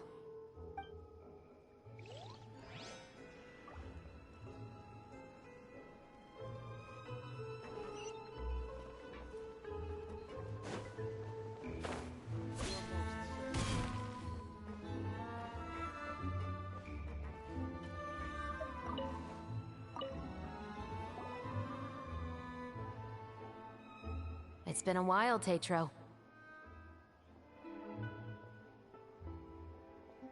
Please, just get on with your request. I want to know if you've heard anybody talking about muskets lately.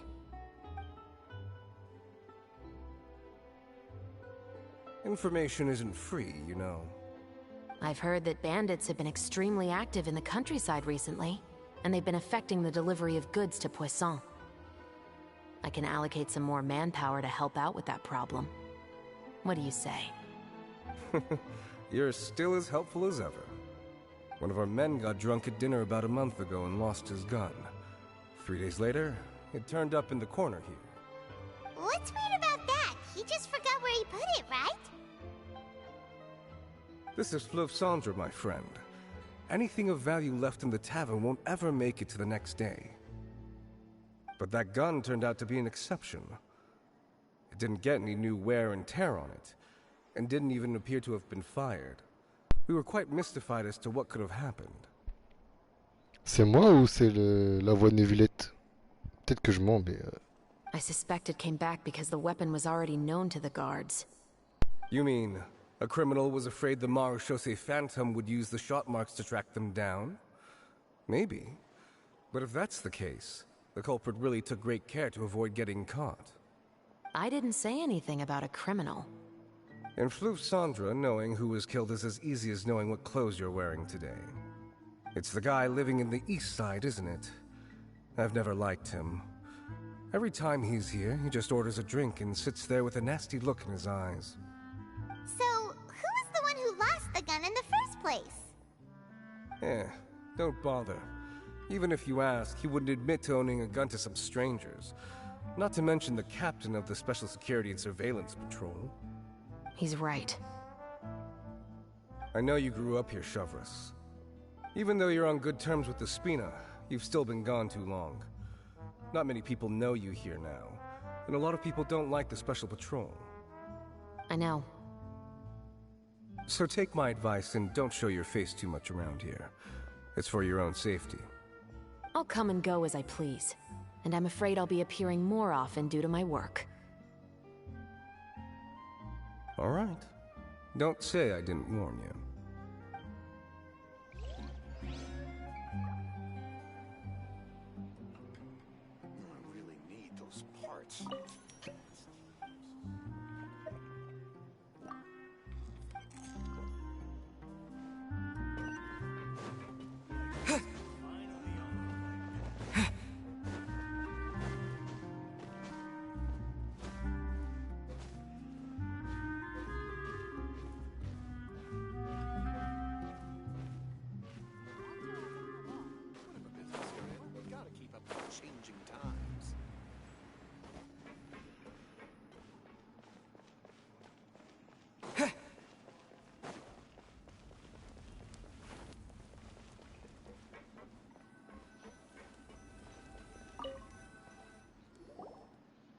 What's all this?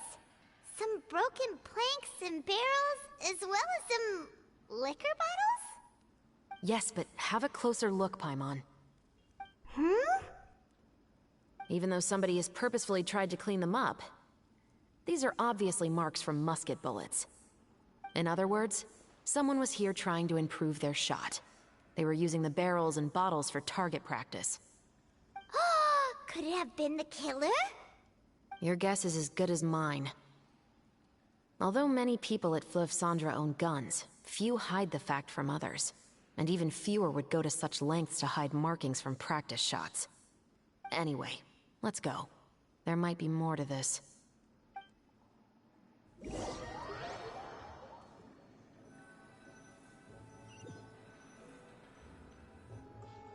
Seems like that's all we'll be able to uncover for today. Paimon feels like we managed to learn a lot more here than up on the surface. Yes. Assuming that everything we found is indeed connected to our suspect, then their timeline was probably something like this. A month ago, our suspect found a gun and took it home to disassemble it. Once he'd figured out its mechanics, he brought it back. In the following weeks, he used some parts to create his own makeshift musket, and took it to the Fleuve Cendres for target practice. Then, a few days ago, he found his target and carried out the murder. Once the deed was done, he left a rainbow rose on the body, just like the scene in the novel. That all makes sense to Paimon, but we're still no closer to figuring out the killer's identity. The deceased was a resident of Fleuve Cendres. It's said that he was a poor, solitary man. Yeah, that's also something I'm trying to figure out. If we are indeed following the novel, and there's a story behind the murder, then this murder should be an act of vengeance. But according to our investigation, the deceased didn't have any enemies. He was no saint, but no one's heard of a rival who hated him enough to shoot him dead, much less care to leave a rose on his body. What message is the killer trying to convey, and to whom exactly? We've thoroughly investigated that possibility. He claims to have spent the whole day at the Opera House on the day of the murder, and the staff there have confirmed his account. Okay, so he has an alibi. Not only that, he lacks a credible motive as well. He has a family of his own, and both of his parents are still alive. I've looked into his records. He was adopted at the age of 6, and all the proper procedures were followed. There are also records of him at an orphanage before then. In the story, the mother of the 2 musketeers was murdered after the children turned 10. Of course, he could have changed the children's ages, but I don't want to assume anything without evidence. More importantly, I've also had a chat with him in person. He didn't seem like the kind of person who would pull the trigger to kill a man. Then, what should we do now? We have all this new information, but it doesn't help us move forward. Investigations take time. I didn't expect us to catch the culprit in just a single day. How about this? Let's spend the next few days filming with the crew. We can continue the investigation once we're done with the film. I'm sure that given time, new leads will present themselves. Wait, but weren't you saying Intel is like small, remote islands in the middle of the sea just a moment ago? Wouldn't you just miss them if you were to stop looking? Ah, but the book had more than one reference to the islands, Paimon. Oh? What else did it say then? As long as you spend enough time sailing through the fog, you'll eventually come across an island.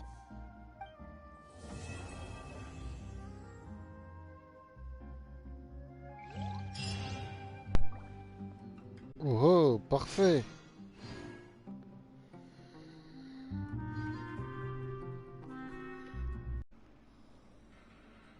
C'est parti.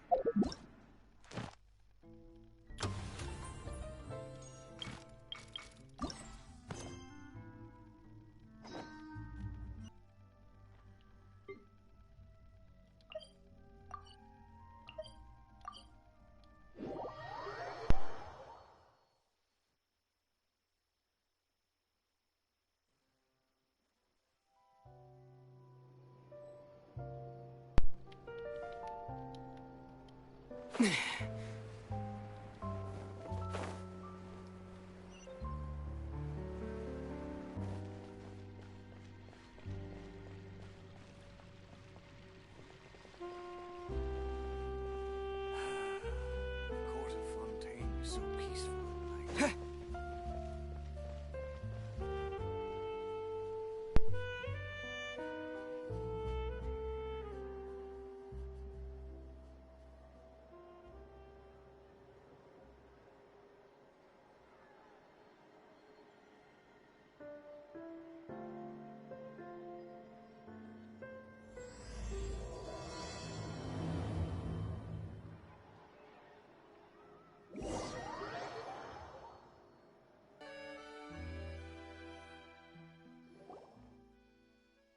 Work, everyone!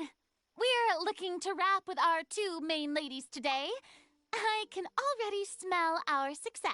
What do you mean, looking to wrap?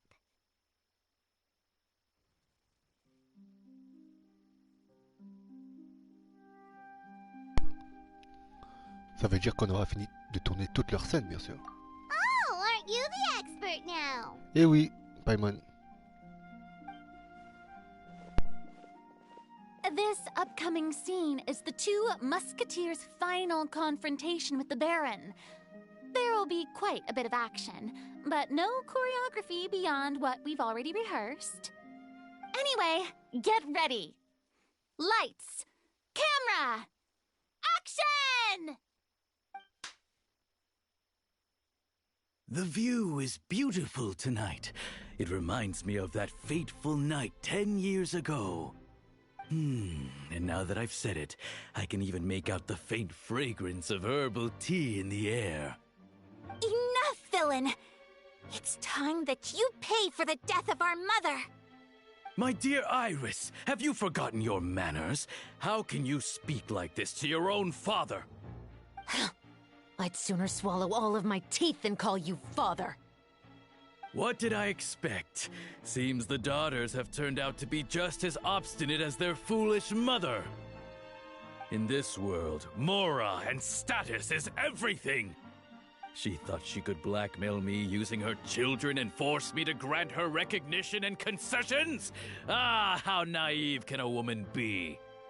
Mother never asked a single thing of you. All she wished was for us to live a peaceful life, just like the others. It was you who personally brewed the poison of prejudice and sent Mother to her death. Compared to that deadly poison, the 2 bullets that will soon pierce through your heart will be like sweet mercy.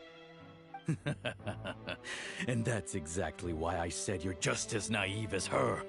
Did you really think 2 muskets would be enough to defeat me? So let's see. What is stronger? Mora and power, or the 2 muskets in your hands?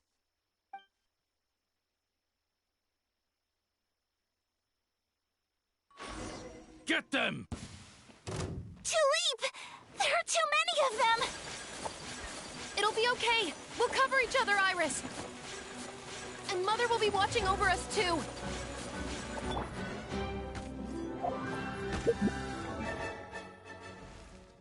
Oh, on va pouvoir la tester. Parfait ça. Final warning! You asked for it! My apologies! C'est tout? La PS4. Heureusement j'ai lu alors, hein. Purée. You've lost. To think I'd lose to my own 2 kids. We are no children of yours. And we'll never call that place our home. Then tell me, what did you do all this for? You lost your mother, and will soon kill your father as well. What will you gain in the end, other than sentences for your crimes? We will gain our long-awaited justice.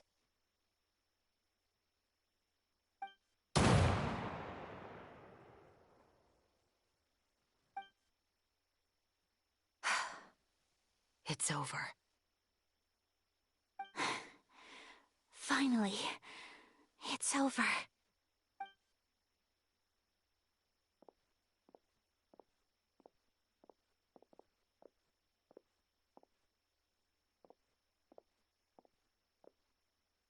So, where will you go now, Tulip? I'm not too sure, Iris. Maybe somewhere with lots of flowers? After all, Mother always did love going where the blossoms were. What about you? I want to go visit Mother's grave. Yeah, that's not a bad idea.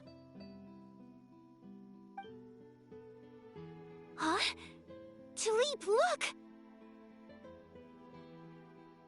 What is it? It's Mother's favorite. The rainbow rose. Look, it's blooming again.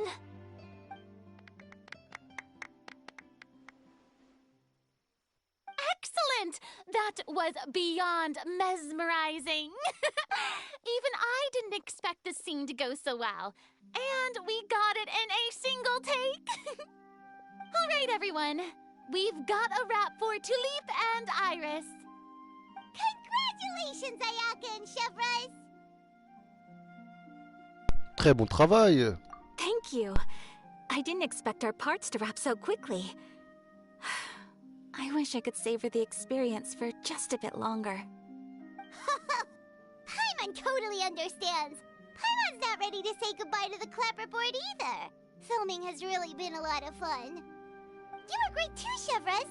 The way you said, long-awaited justice. It gave Paimon chills. That is indeed my favorite line in the whole book. I still remember trying to act it out in my room the first few times I read it.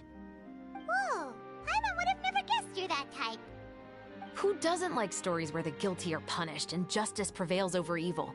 Don't forget, I'm the captain of the Special Security and Surveillance Patrol. Captain, I have something urgent to report. Please excuse me, everyone. I'll be back in just a moment. It's okay, don't worry about us.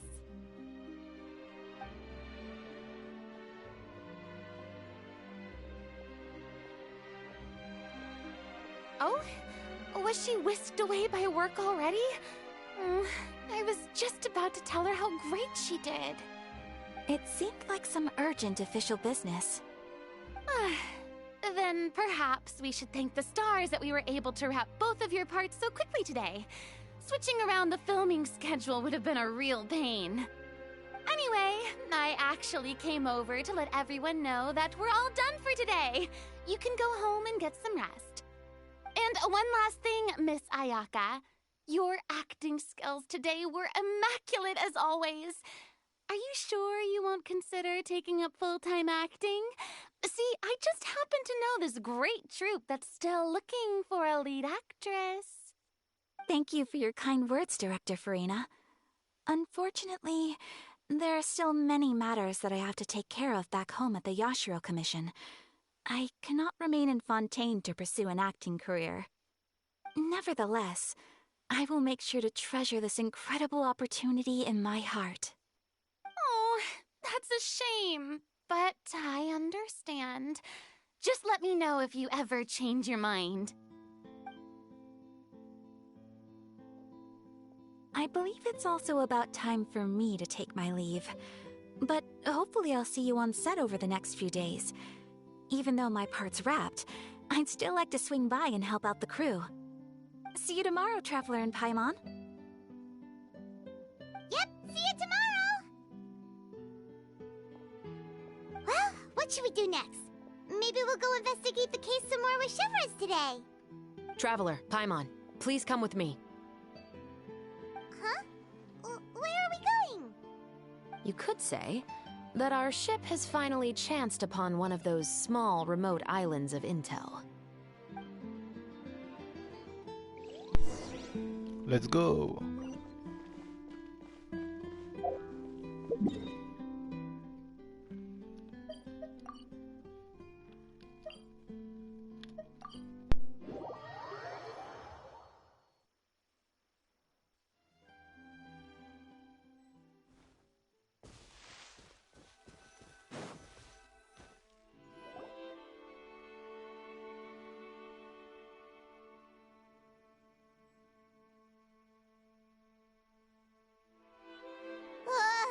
Paimon's exhausted. Paimon definitely didn't expect having to float this far after a full day of filming.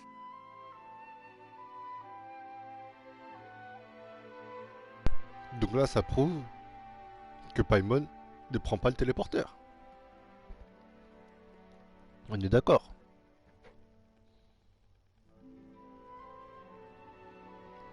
Là, c'est bizarre. En plus, il nous a fait un plan avec le téléporteur à côté. Il y en a un Paimon elle nous dit elle est fatiguée. Donc on a marché. On est d'accord. So, Chevreuse, why did you take us here? Vous avez de nouveaux indices? Affirmative. It wasn't anything conclusive, but it should show us a clear way forward. Have you ever heard of someone by the name of Emily? Oh, you mean that famous perfumer? She's a good friend of mine. She's lent me her aid several times in the past to resolve some difficult cases. After I discovered the rainbow rose at the scene of the murder, I sent it to her. After all, she's probably the foremost expert on flowers and scents in all of Fontaine. And then? There was nothing remarkable about the flower or the trace amounts of soil left on it. But according to Emily, the rainbow rose left by the killer was derived from a very rare cultivar. Huh. Paimon didn't know that there were different varieties of rainbow rose. Paimon just thought they grew everywhere in the wild. Flowers that are deliberately cultivated will always show some different features from those that bloom in the wild. We already knew that the rose left at the scene belonged to a special cultivar, but with Emily's expertise, we were able to pinpoint the place where it was first picked from. Oh, Paimon gets it now. So whoever first planted that rainbow rose was probably the killer. Precisely. And after we checked what we learned against some sales records from the past, we discovered that there's only one person in all of Fontaine who could grow and sell this specific cultivar. Really? And who is it? It's the novelist. But didn't you say he had an alibi? To be clear, I haven't changed my mind about him. I still don't think he was the one who pulled the trigger. However, that doesn't mean the true culprit never visited him at his home or never purchased a rainbow rose from his garden. Whatever the case, we will have to confirm a number of things with him. So you mean the next place we need to go is... Yes, we're going to pay him a visit at his home.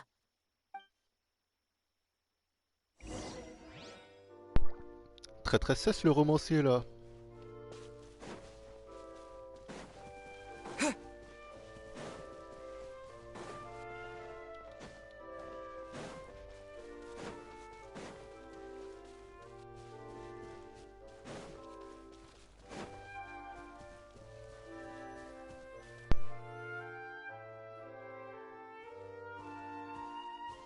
That should be his house.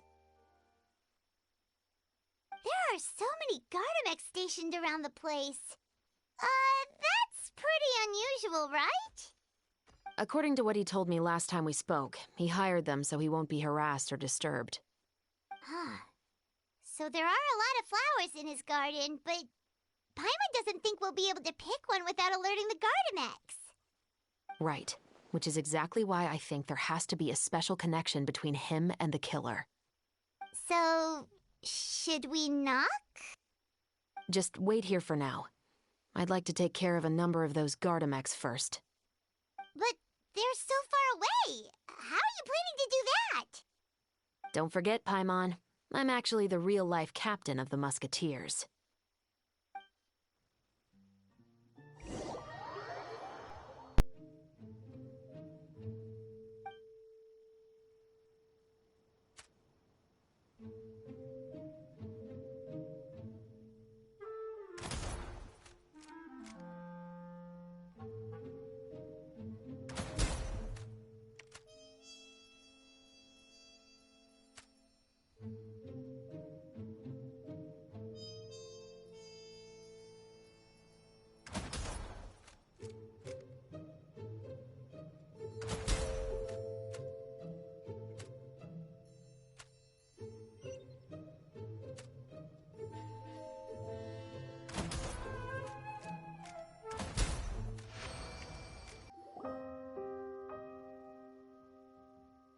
All clear.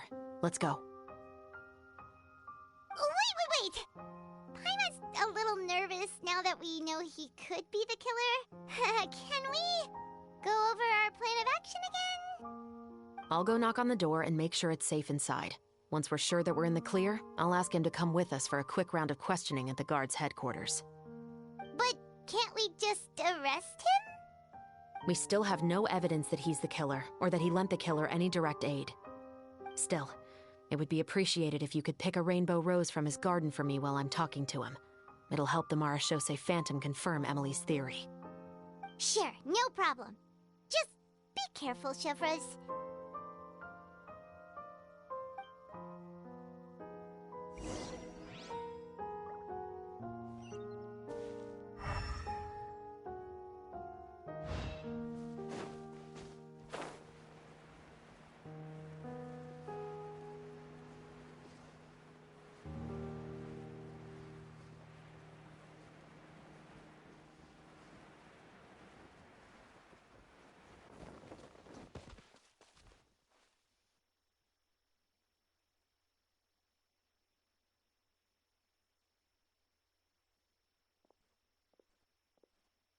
Excuse me, Mr. Baptiste, are you home?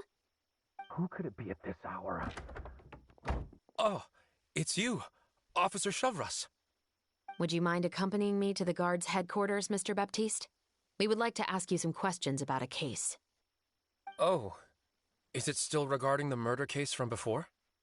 I cannot confirm or deny that at this time. So it is then. Listen, I need you to come with me, Mr. Baptiste. Miss chevreuse, I'll save you the trouble. Oh, and you two over there?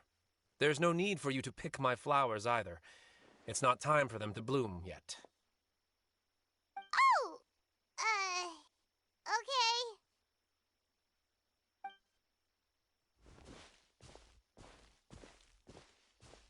By saving me the trouble, you mean...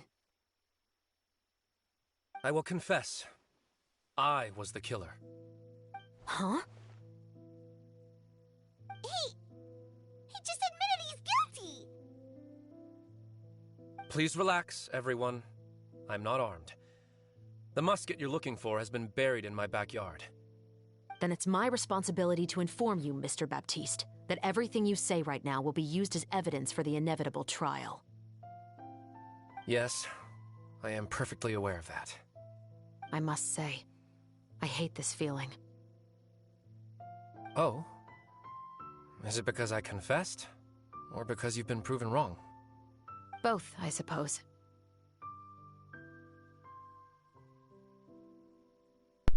Ah là là. Pourquoi l'avez-vous tué?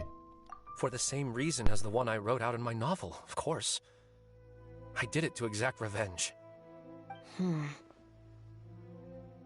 I know you haven't figured out the link between the two of us. Had you done so, I'd have been taken away to the headquarters a long time ago. But that won't stop me from always remembering his grotesque face. After all, he was the one who killed my mother.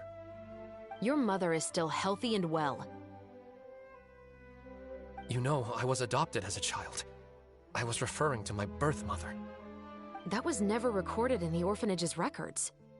Please forgive a 6-year-old child for concocting some lies to protect himself after watching his mother die right in front of him. So, your novel, it was like a record of your life? No, of course not. It was a work of fiction with many embellished parts. But I am indeed the illegitimate son of a wealthy and influential man who abused his power to murder my mother. That part was 100% real. But the man you killed didn't have a Mora to his name. He was a hired assassin. An irredeemable beast who sank his fangs into a defenseless woman just for a few bags of Mora. But if that's really the truth, you wouldn't be telling us any of this now. You still haven't managed to take revenge against your father, the true mastermind behind it all. I never thought I'd hear that kind of thing from the captain of the Special Security and Surveillance Patrol. I'm simply skeptical about your motives. It's simple, really. I've grown tired of everything and don't want to shoulder this burden anymore. You may have considered me too soft to pull the trigger. Well, as it turns out, you are exactly right. I've become overwhelmed by the aftermath of the murder. So you're going to call a stop to your revenge, just like that? The true mastermind is too rich and too powerful for me. I've accepted that I will never be able to avenge my mother alone. And so what? The characters in your book never gave up. Now, Officer Chevreuse, I'm the one who has killed a man, aren't I? Are you trying to convince me to commit another crime? What's your father's name? How do you plan to prove the veracity of all of your claims? Well, I'd like to speak with you privately. Sure. Why don't we speak privately at the guard's headquarters? No, it has to be here. I must ensure that we won't be overheard. Fine.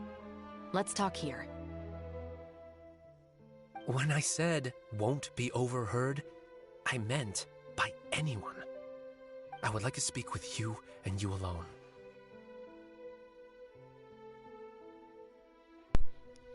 On peut aller un peu plus loin si tu veux.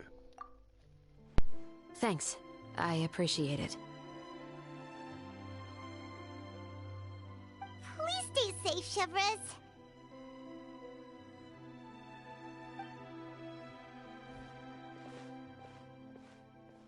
All right. Let's hear it.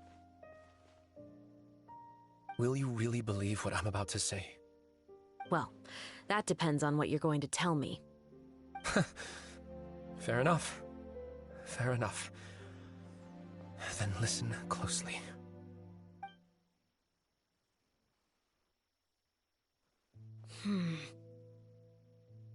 So that's how it's all connected. So, it seems you believe me after all. Do you want me to go public with this? No, of course not. At least, not right now. Then why did you bother telling me? You've read my work. What do you think? Even if you were to go public with all of this right now, he'd simply deny everything. It's been too long. Almost 20 years. Anything that could be used as evidence has long faded away. Even if there might have been a solitary island of truth once upon a time, it has long sunk beneath the waves by now. Justice will never find him. Not if you don't try. I know that as the captain of the Special Security and Surveillance Patrol, you will always stand on the side of justice. But do you really think a cushy life in prison really constitutes justice for him?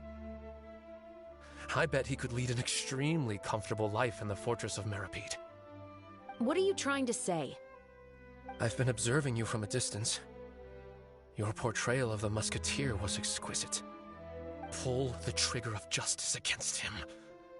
Let the villain get what he deserves. You want me to let you go so you may complete your revenge? No, Officer Chevreuse. I know that would be impossible. Il veut que tu la tues, que tu le tues. Voilà. What I'd like Exactement. is for you to perform the deed on my behalf. Oh, chevreuse sure is taking her time. What could they be talking about anyway? Oh, Paimon's worried. What if he decided to attack her? Je pense que Chevreuse est capable de se défendre. Oh, you do have a point. Still, do you have any idea who the rich person might be? And why the novelist doesn't want us to hear what he's saying to Chevreuse? Sorry to keep you waiting, you two. Hey, how did your talk go? Vous savez qui est cet homme fortuné maintenant? I've already sent someone to escort Baptiste back to the headquarters for questioning. He wasn't lying about the musket. It was indeed buried in his backyard. But what about the name? Did he tell you the name of the rich guy?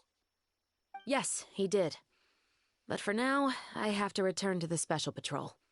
There are still a few loose ends I need to tie up.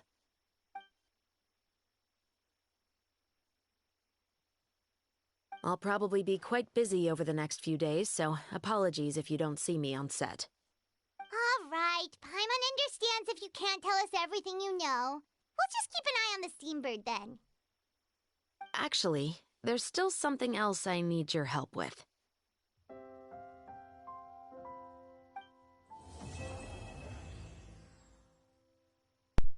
Oh, c'était rapide, hein? 36 minutes? Même pas? Ok. Donc il lui a demandé de venger sa mère biologique à la place. Oh là là.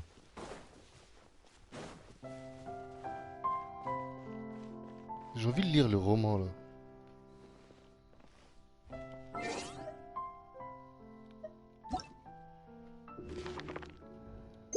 Non, c'est pas ça.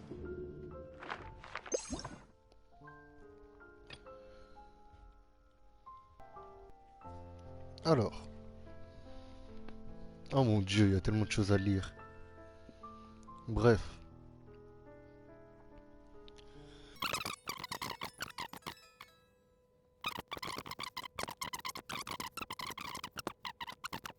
Ok.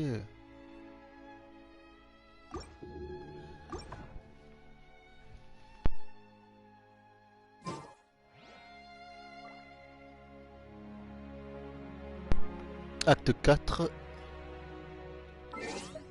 Hop.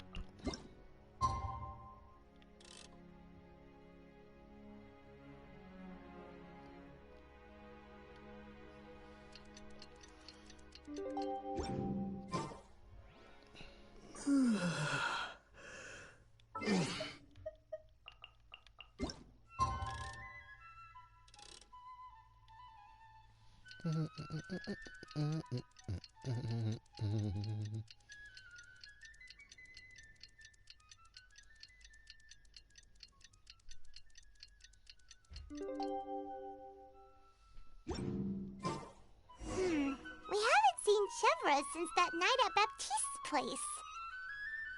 Well, guess there's no point in worrying about it now. Let's go join up with the others.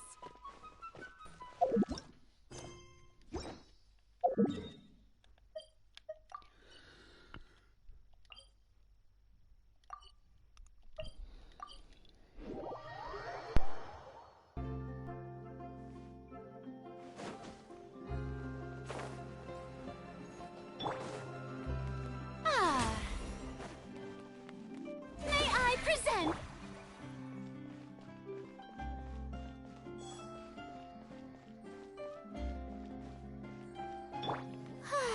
Ah.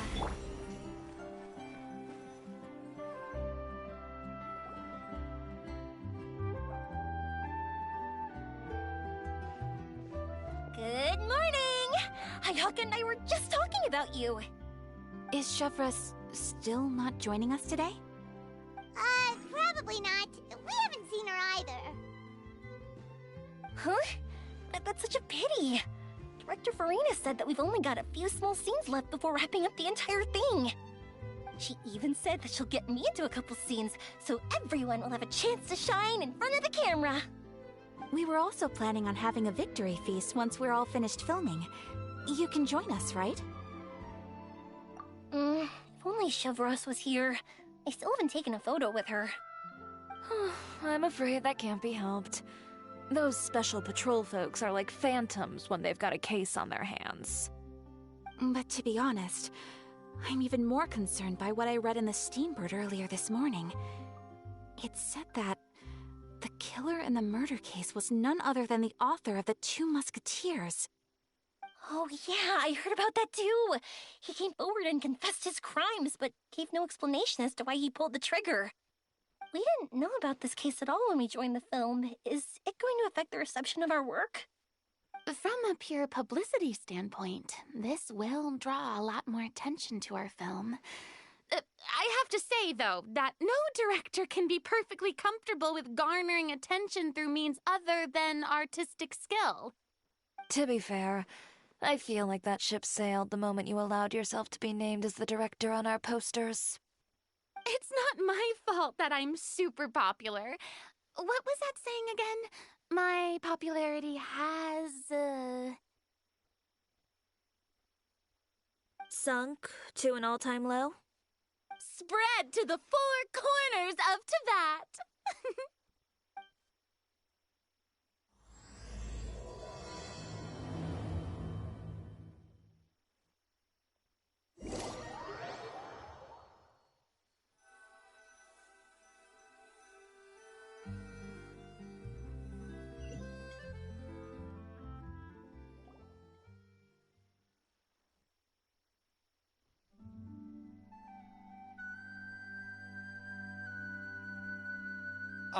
Excuse me, everyone. Xavier! Feels like it's been ages since we last saw you.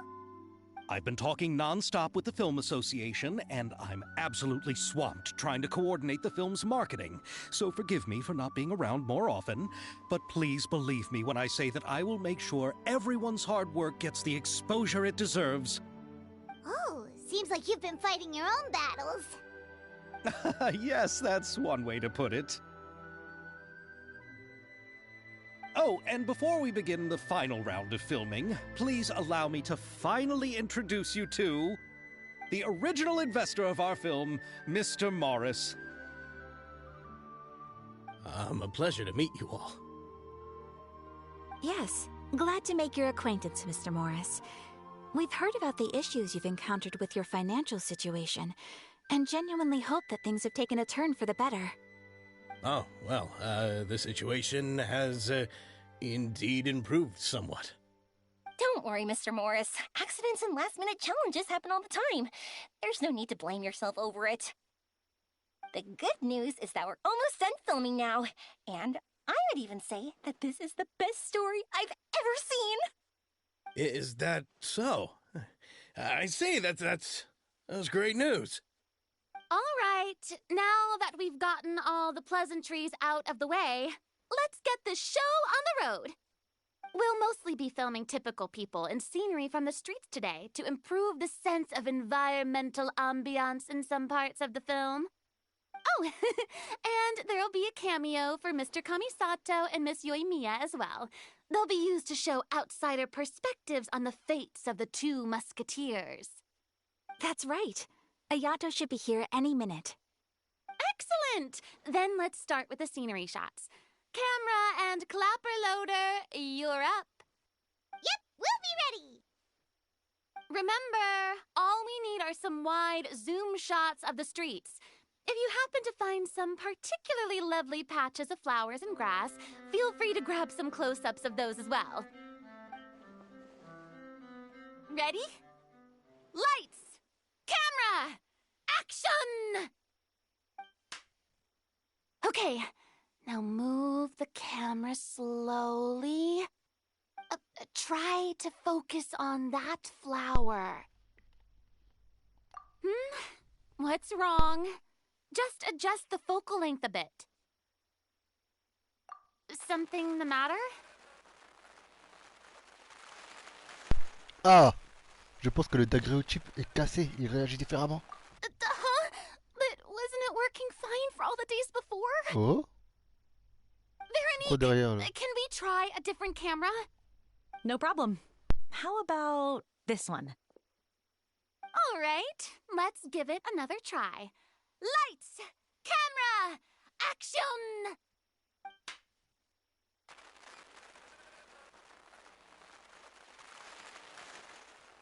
Don't tell me. This one is broken too? Veronique, do we have any other spare ones we can use? I'm afraid we only brought these two today. What? Then go find a workshop to get them repaired right away! Oh, and you too, Bono! Go find our spare camera in the warehouse and bring it back to the set! On it. Greetings, everyone. My apologies for the delay. Is something the matter, Ayaka? It seems like there are some issues with the filming equipment today. We're stuck for the moment. I see. Well, let's not just stand here twiddling our thumbs. Actors, to the makeup booth. We'll start on the next scene as soon as we get a working camera. The people at the workshop told me that the part which holds the lens in place seemed to have fallen off. That's super strange. It was perfectly fine just yesterday. Well, no time to dwell on that now. Let's get back to filming. Ahem! Quiet on set! Places, everyone! Lights! Camera! Action! By the way, have you heard about that recent murder case? Yes, I have. It seems that they've caused quite the commotion in the city. I heard that the chief of the guards is so mad about not catching the culprit that he's about to explode. Oh? I find that quite hard to imagine, considering how he already looks most days. Director, we have a problem. Oh, we're in the middle of a take! Couldn't you wait until we wrapped up this scene? No, Director, our film, all the finalized film that we've been keeping in the case has disappeared. Oh, wait, what did you say? Mr. Bono, Le bruit en mode please take me TikTok, to ça where the me film is détruit. kept right away. I'm coming too. No, Yoimiya, you have to stay here. Oh. Okay, listen up. Everyone who's not working on this current scene can go with Bono to look for the film. Everyone else, stay put and wrap up the scene. Unbelievable. How could all these problems happen in just one day? We're back. How did it go? Did you find the film? We found it in the sewers. Huh? In the sewers? Is the film still okay? We discovered it just in time, so we should still be able to salvage it. The others are checking now to see if we lost any specific scenes. Oh, you scared me for a moment there. I nearly thought we had lost everything. I really don't want to experience that feeling of despair again. Okay, but who could have stolen the film and dumped it there? Could it be, some competitors working on other films? But if they wanted to harass us, why wait until the last day? Okay, we don't have time to really look into it right now. Let's strike while the iron is still hot and wrap this thing up once and for all. Yeah, let's finish it.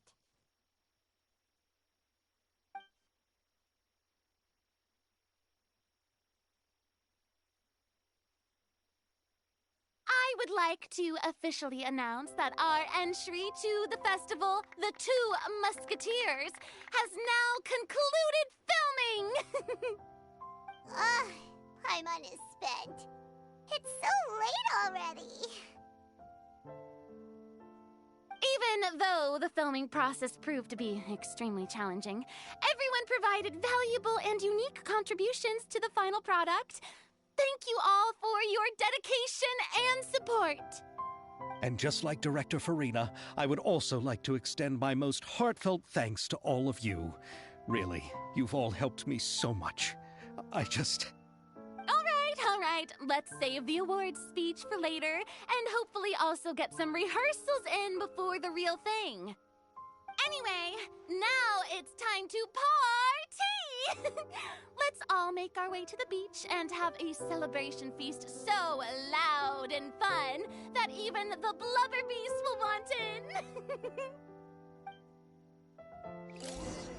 Party, party! Paimon wants to party!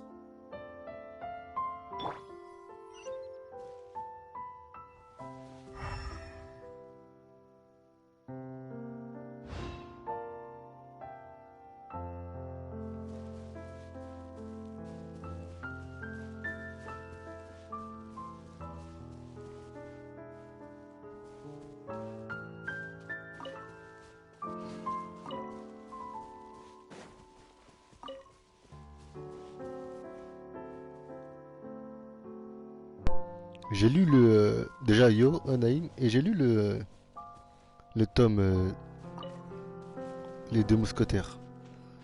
Mais il y a que un seul tome. Et j'ai que un seul tome alors qu'il y a 3 tomes à trouver. Je sais pas où ils sont. J'ai la haine.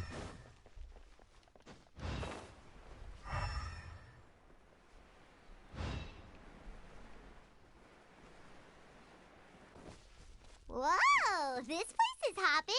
Everyone's finally getting to relax after wrapping up the film. Let's go chat with someone. Ouais. Je l'ai lu en live parce que j'ai qu'un seul tome. Sur 3.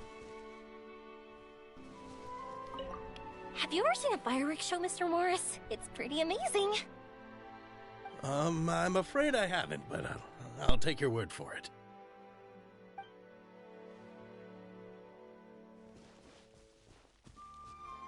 Have you ever seen a fireworks show? I'm...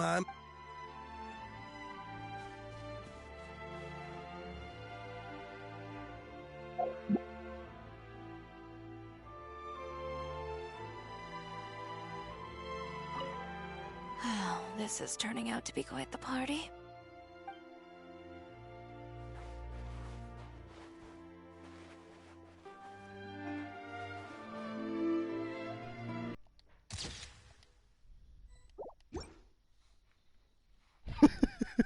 Je l'adore. Je vais la main de toute façon.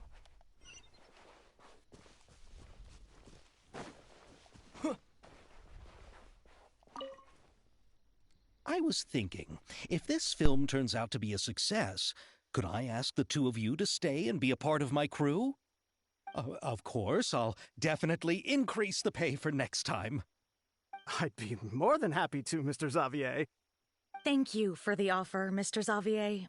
But I've made some plans to go on a journey to the other nations once the festival is over. Is that so? Well, then in that case, bon voyage, Miss Veronique.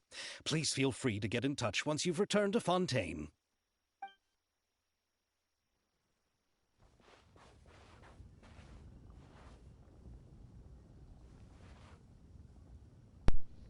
Comme d'hab, elle devant les desserts, hein. Ça change pas, ça bouge pas. Regarde là.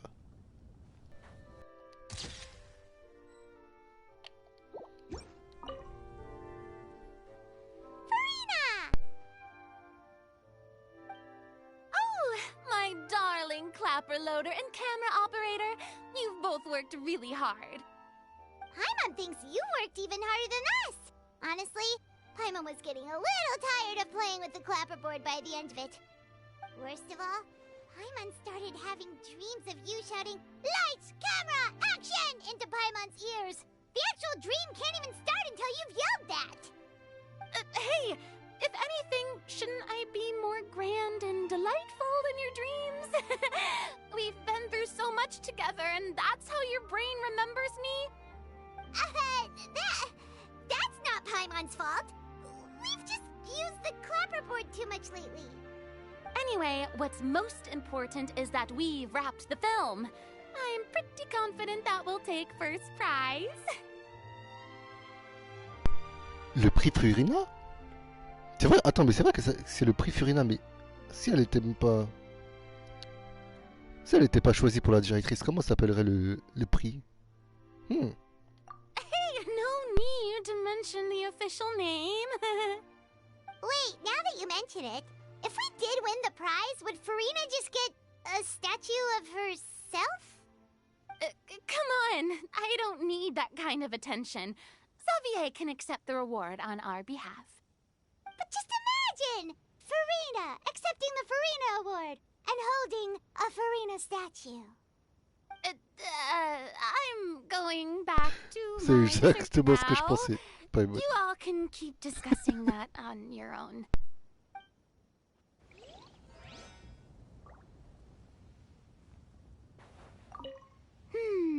What kind of dessert should I try next?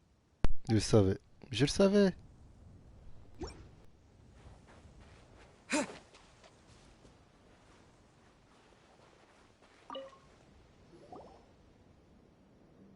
Ayato! How's your work been going? Everything went rather smoothly. Thank you for your concern. Ayato told me that we've already confirmed the dates for some Inazuma Fontaine cultural exchange events. So the next time we visit, we'll be doing so in our capacities as the representatives of the Yashiro Commission. Oh, that's great! Then maybe Paimon will be able to find Fontaine detective novels in Inazuma from now on! Oh, wait. Wouldn't Yaimiko get upset if that happens? That would be stealing some of her business.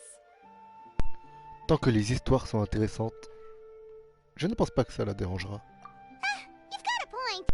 She's always complaining that light novels have become bland and too predictable after all.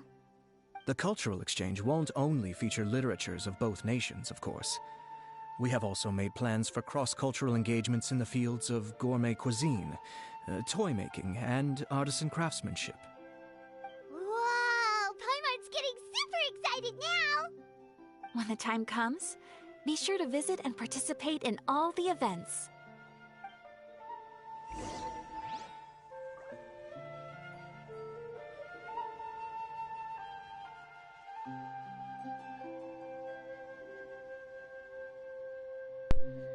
Là, ils viennent de confirmer qu'il y aura un event ici. Inazuma à Fontaine. Merci en tout cas. I wish we could have spent some more time here. Don't worry. It won't be long before we're back again.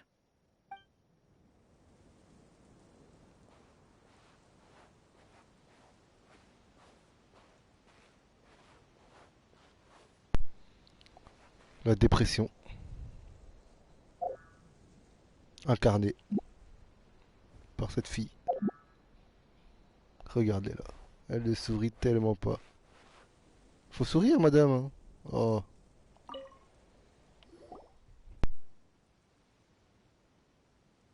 Chiori! Hey, you two.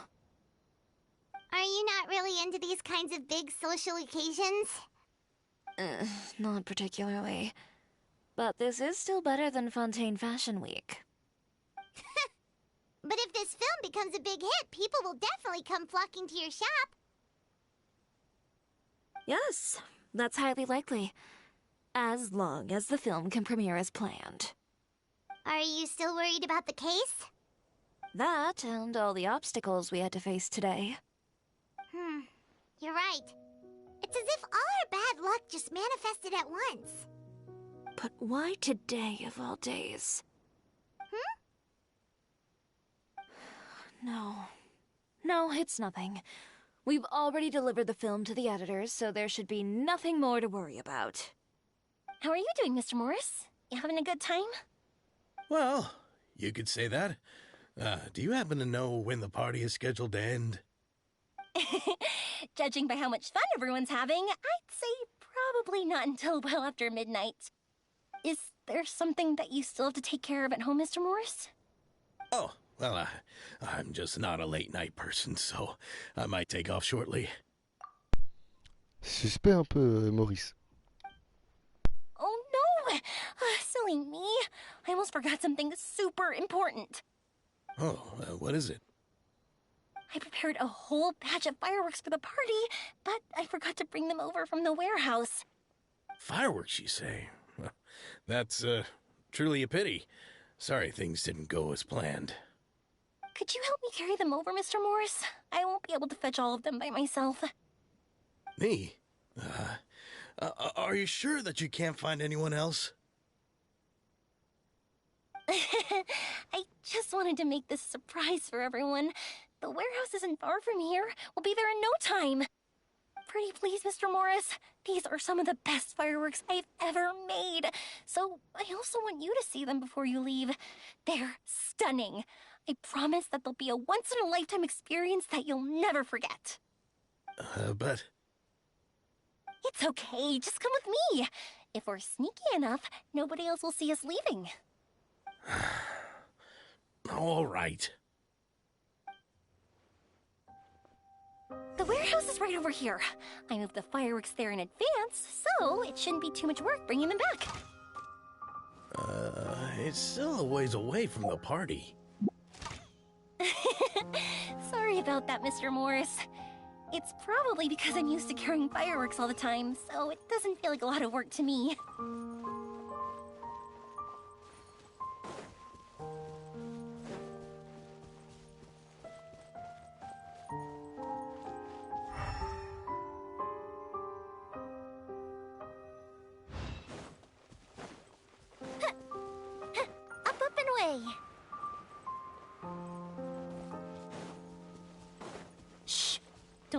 else see us? I still want it to be a surprise.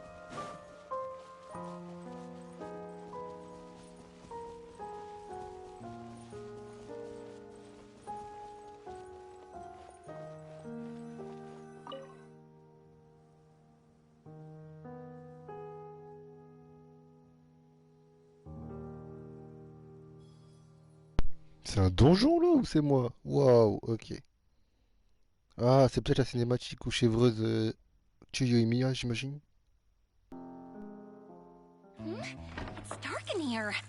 Wait here, Mr. Morris. I think the light switch should be somewhere over here. Well, why did I have to get roped into this? What was that?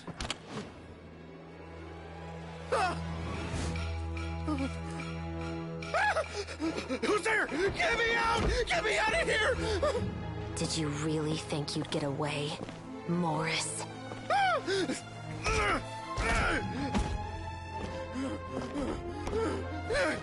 You've got the wrong guy. It wasn't me. I'm not the killer. You know, Eliza died a far more heroic death than this. She fought your assassin to the end, to save the children she had hidden beneath the floorboards.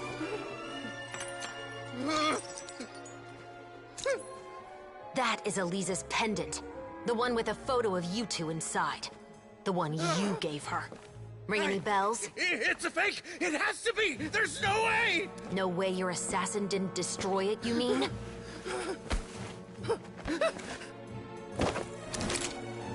Did you ever love her, Morris? Or was killing her always the plan? No, please. Listen to me. I told Eliza to keep us a secret. I paid her plenty for her silence. I never thought she'd keep the child. Everything was gonna come out, and I had no choice. She'd force my hand. No! I'm begging you. I have money. Just name your price, please. You can keep your Mora, and you can go to hell.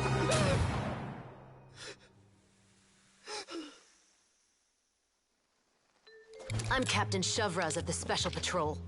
Morris, you're under arrest for Eliza's murder. Huh? Hmm?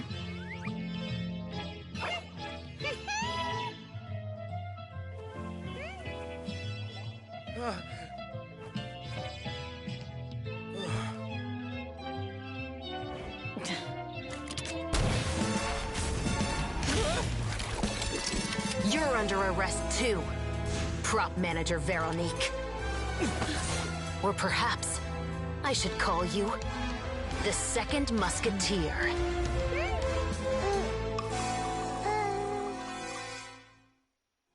Wait, what's going on? This wasn't in the script. Drop the gun, Veronique. Why? Why would you keep me from exacting revenge on this heartless monster? Drop your weapon. This is my final warning.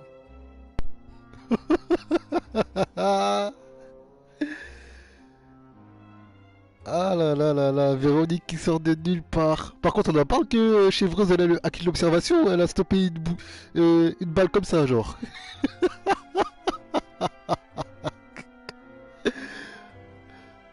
Ok. Oh, la cinématique, elle était incroyable.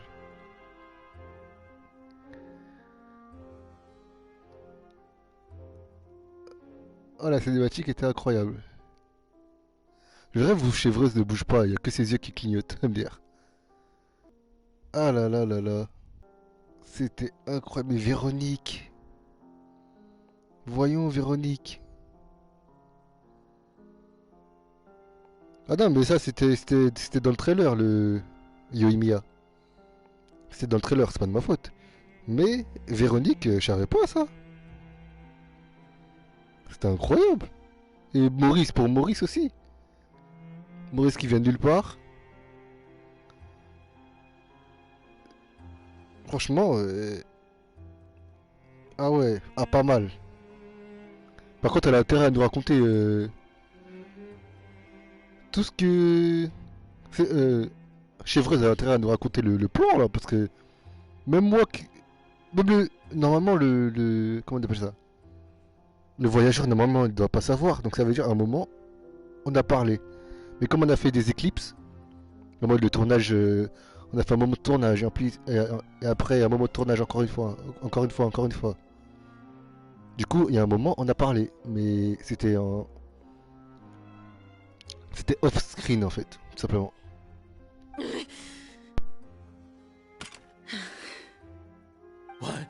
What is going on? Do I have to spell it out for you, Morris? Everything that took place just now was staged to get you to confess the truth. But this last part is all improv, of course.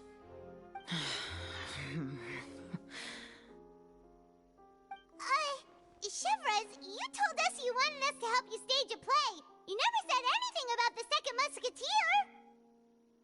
It's because even I had no way to confirm my theory until now. Thank you for your performance, Yoimiya. Could I trouble you to go and bring in the other Special Patrol members? They should be on standby just outside. Oh, and please tell the other cast members not to worry about us.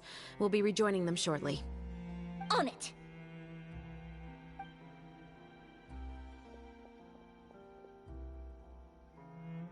So what do you think, Morris? Care to talk about what happened 20 years ago? My patience is limited, you know. Don't force me to take you back to the interrogation room. I'd wager that you wouldn't last for more than a minute in there. With the recording we made, you have no chance of winning in court. Cooperating with us now is the most practical move. All right.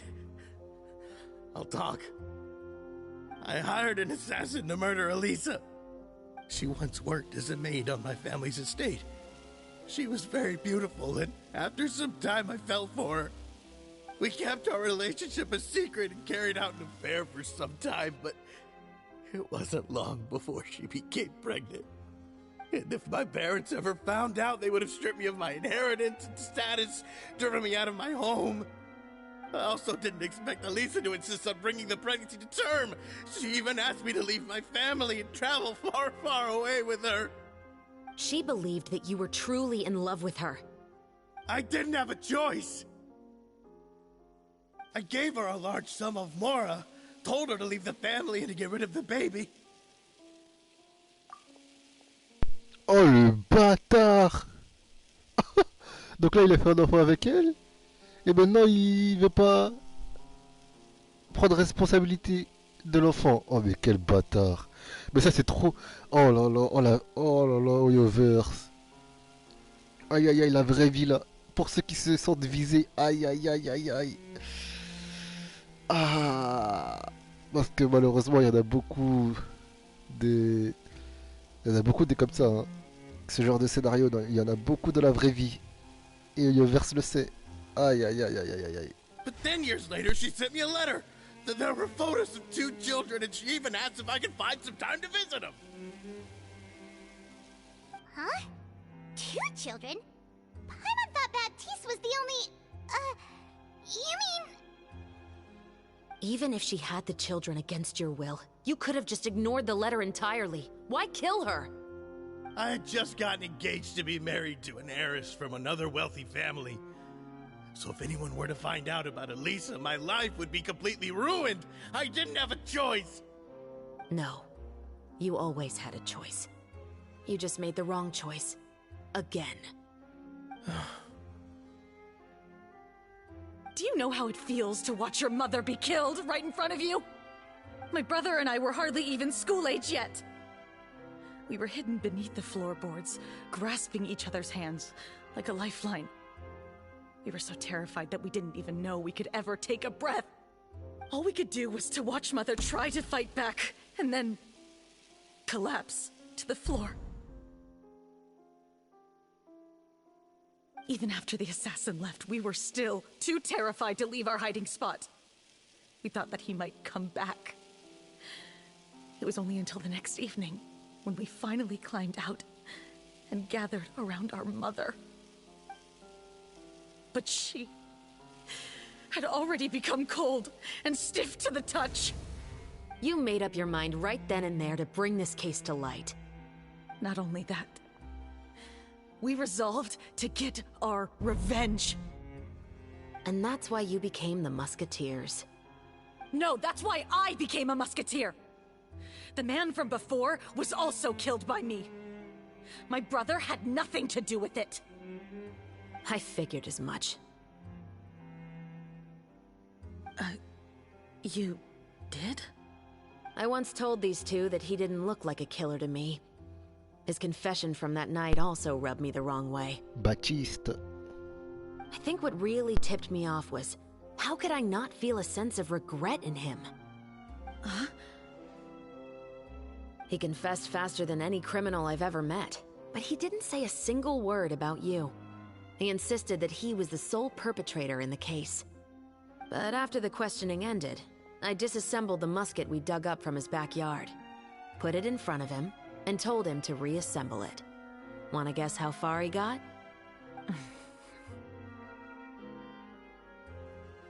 He had no idea where to even start.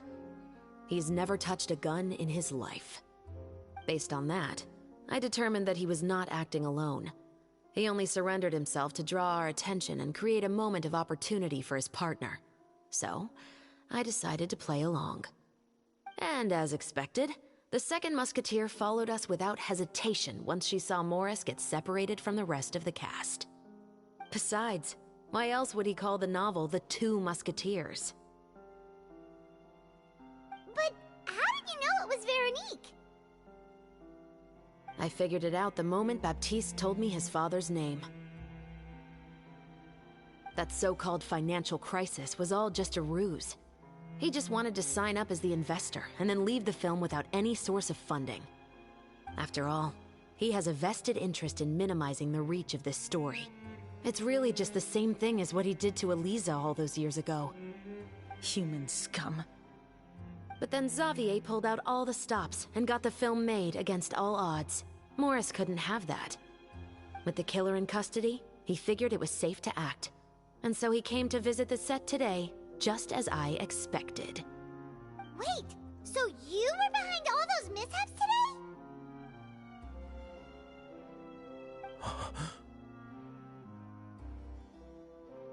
As for the identity of the second musketeer, I assumed they'd probably stay close to Morris and look for an opening. And if they already knew that Morris was the film's investor, then that narrowed the list of potential suspects as well. Furthermore, being the props manager would allow the culprit to avoid scrutiny by purchasing mechanical parts in the name of the crew. With that hypothesis in mind, I went back to check Baptiste's orphanage adoption records. Guess whose name I saw on the same page, just a few lines from his. My brother. He trusted you. As in, he trusted me to perform the deed on his behalf? He trusted you to stand on the side of justice. I am. I thought you could do it as well. Oh, the look on your face when you told him to go to hell. I really thought you'd put a bullet in his brain. You know what he has done. Are you telling me that you'd rather see him spend the rest of his life living like a king in the fortress of Meripede? I will never be able to forget the feeling of my mother's cold, lifeless hands. And you would call this ending fair? Is this what you call justice? I won't lie, Veronique. I did hesitate when your brother first told me about the truth. I wondered. I agonized over whether I should really put a bullet in his head. So why don't you? Because that should never be how justice is carried out in this world. Perhaps, to you, justice is simply reciprocated. An eye for an eye, and a life for a life. But everyone has their own understanding of justice.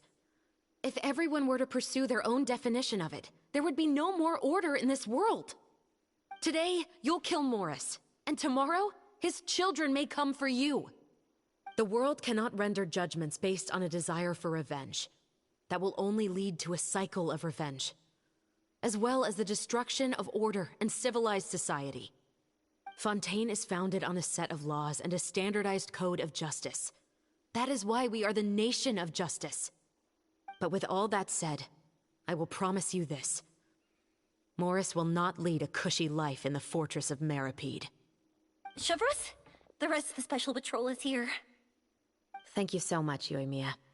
Letelier, Terena, please take them away.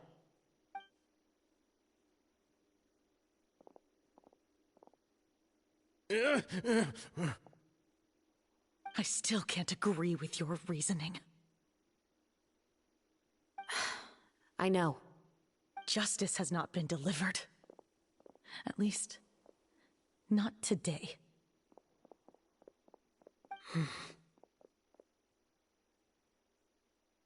Chevreuse. Let's go. We should give an explanation to the crew. Thank you for your concern. I'm fine. I'm just thinking about the things in life that have driven people to take justice into their own hands.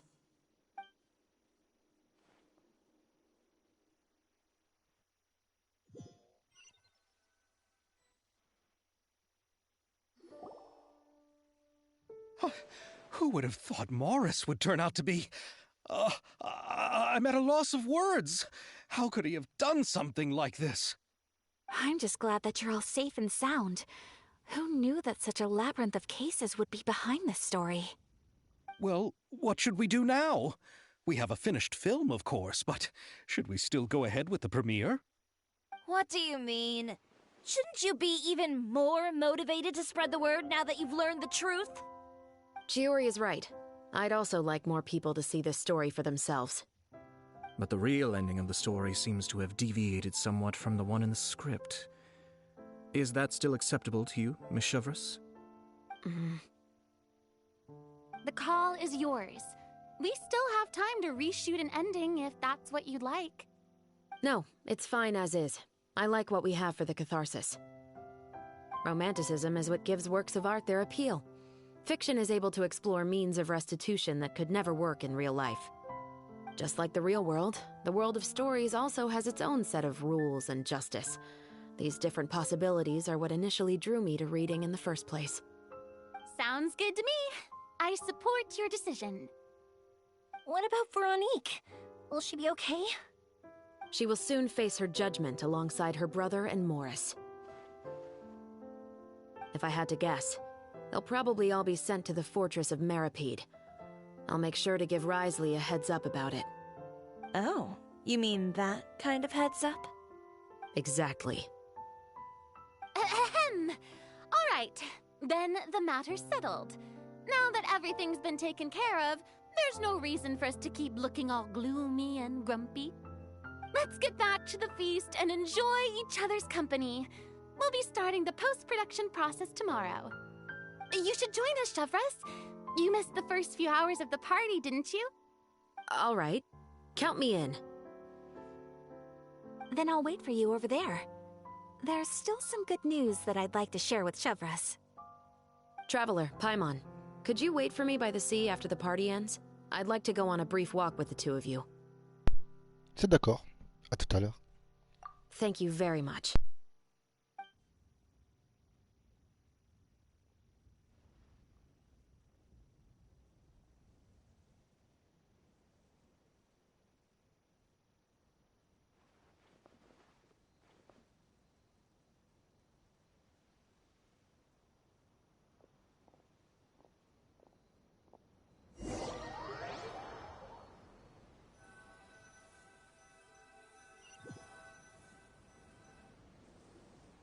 Sorry for the wait.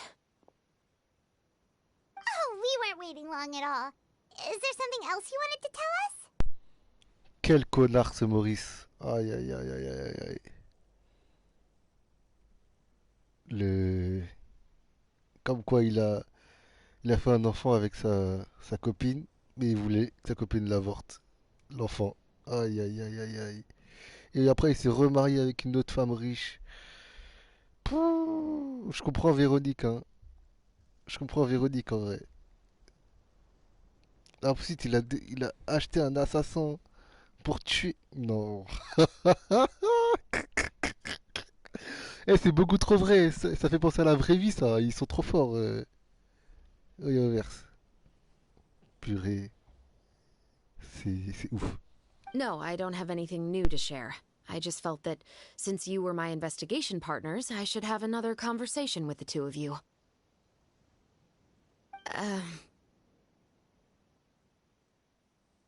Traveler, how would you have responded to Baptiste's request if you were in my shoes? En vrai de vrai, j'aurais fait la même chose que chevreuse. C'est pas comme ça que la justice doit être faite, tu vois. En plus, elle travaille pour la justice de Fontaine. C'est la capitaine. Elle doit pas tuer quelqu'un pour venger un truc pour venger, je sais pas quoi. Donc, c'est pas, tu vois. Is that so? Well, thanks for sharing. When I was young, my father often took me here to swim. We'd come rain or shine, even when it was freezing cold. He told me that swimming was the best activity to train one's strength of will. You could never give up before reaching the shore, especially when the water was cold. Oh? Why's that? Because the moment you give up would be the moment you die. At that point, I still hadn't received my vision. One winter, the chilly wind felt almost like knives on my skin, and the seawater was so frigid that it numbed my toes the moment I stepped in. I cried and begged my father to spare me from having to swim across, but he wouldn't listen. He used to be a member of the Special Patrol as well. You could say it was his way of educating his children. That sounds awful. When he saw that I wouldn't stop crying, he just picked me up and tossed me into the icy water. The bone-chilling cold took away my senses. I couldn't feel anything but fear and rage. I waited for my father to save me, but one look and I knew he'd already started swimming for the opposite shore. I realized that if I were to give up, I really would die right then and there. I used all of my strength to try and catch up to my father. Those few minutes felt longer than my whole life up until that point. I did, however, make it to the other side. I've never felt afraid about anything in my life after that, nor have I ever cried again. That way of teaching would have never worked on Paimon. Yeah, I don't think that was the right method for anyone.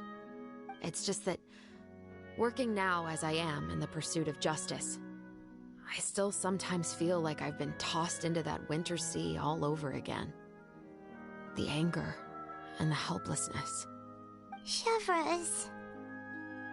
But the worse I feel, the more I know to never give up. The alternative would be to forever lose myself among the waves. Anyway, how about a race? Neither of us will drown, but we can still see who swims faster. On m'appelle Michael Phelps en fait. Donc je vais te battre. Mais vas-y tranquille, c'est parti. You guys go ahead! Paimon will grab the clapperboard to mark the start of the race.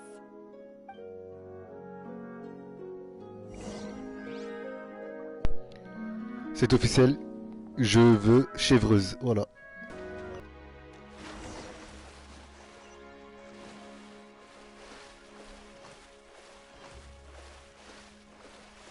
Ok.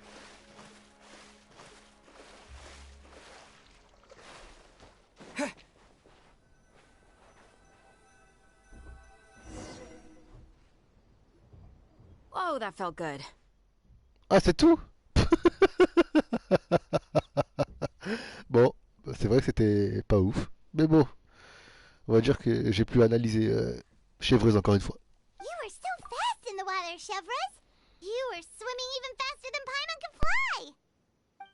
So, about the Special Patrol, did you join because of your dad? Partly, but I'd say I was more inspired by the heroes I read about in stories growing up. Oh, so it's due to your love of stories. Of course, it was only after I joined the Special Patrol that I learned that truth is often stranger than fiction. Come on, let's walk a bit more.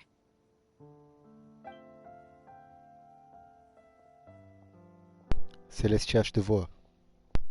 To be honest, I do sometimes question whether the decisions I make are the right ones. But I know that no matter what, I must keep swimming. Because the only thing I've got my eyes on is the shore in the distance.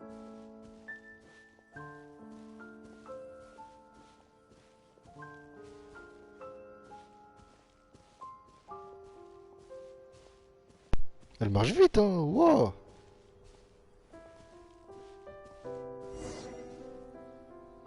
Thank you for coming on this walk with me. I feel a lot better after getting all that off my chest. Je vous en prie, nous sommes là pour vous. Huh. We're nearly back at Baptiste's house. Huh. You're right. I didn't realize we were so close. He really did plant a lot of flowers. It's just like how he described it in the story. Huh? Wait. Paimon, Traveler, look! The rainbow roses in the garden. They're in full bloom now.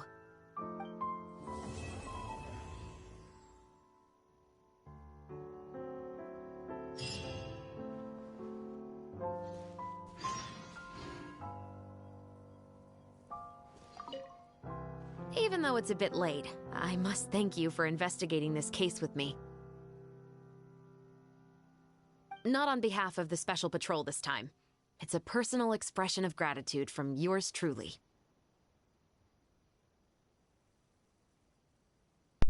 À propos de votre familia.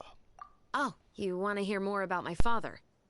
To be honest, I didn't spend that much time with him. He was always busy with the Special Patrol, so he would often return home really late at night. Some nights, he didn't come home at all. Once, he didn't come home for a long time, maybe a whole week or so. When I went out to buy food, I learned that he had become a criminal, and by extension, that made me a criminal's daughter. But we can talk about that another day. I actually have a lot of sympathy for Veronique and Baptiste. I can understand the hatred they feel for their father. But that doesn't mean I'll allow them to walk the path of evil, even if it might lead to another sense of justice. Films are different from the real world. They're a form of art and represent the wishes in people's hearts. I adore the two Musketeers, and I'm very happy to have had the opportunity to act the role as one. I can't wait to catch the film when it premieres in the Opera House. I'm looking forward to seeing the audience's reaction to the climactic ending. Thank you for looking out for me. I'll see you at the award ceremony. I'd be very surprised if we don't win.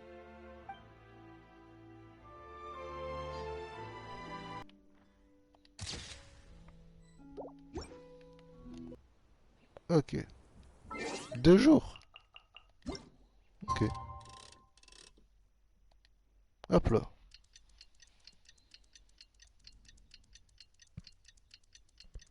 Je t'ai dit, pour le manga, fallait lire avant Fontaine. T'inquiète pas.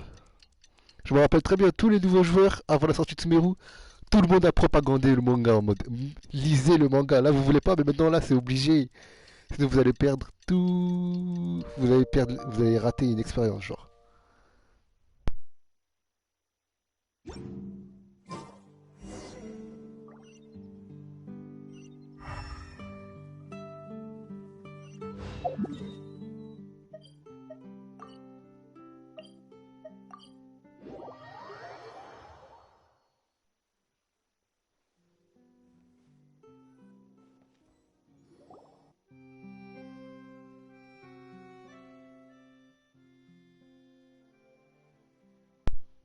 Un peu de temps s'écoule.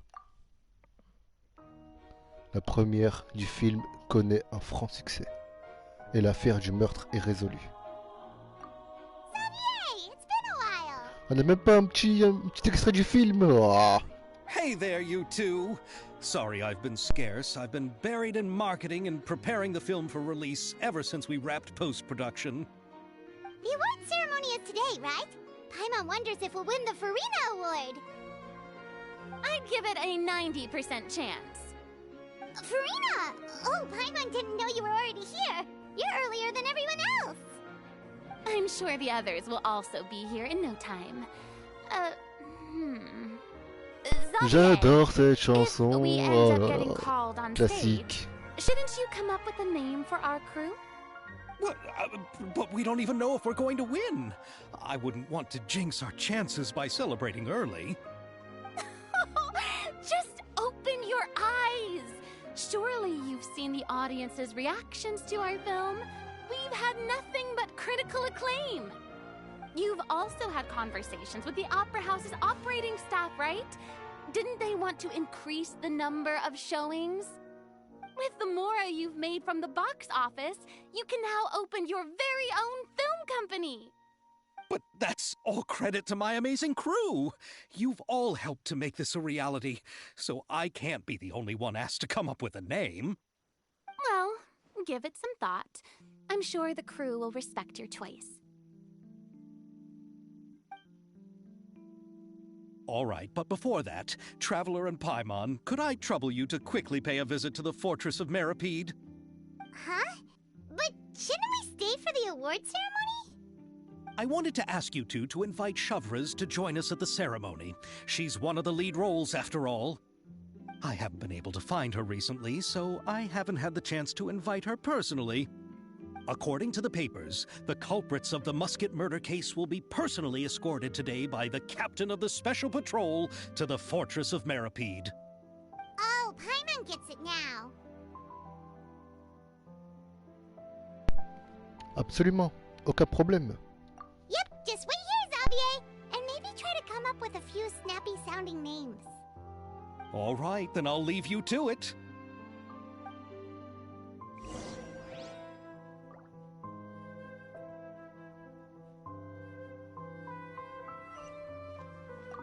Will we really win an award?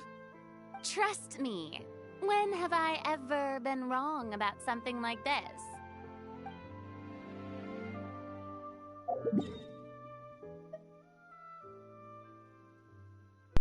Et du coup, t'as kiffé, j'imagine, la forteresse de Méropide aussi. Parce que c'est la première fois que t'es allé, et du coup. La chanson de. La forteresse de Méropide, c'est incroyable aussi, la chanson, les OST.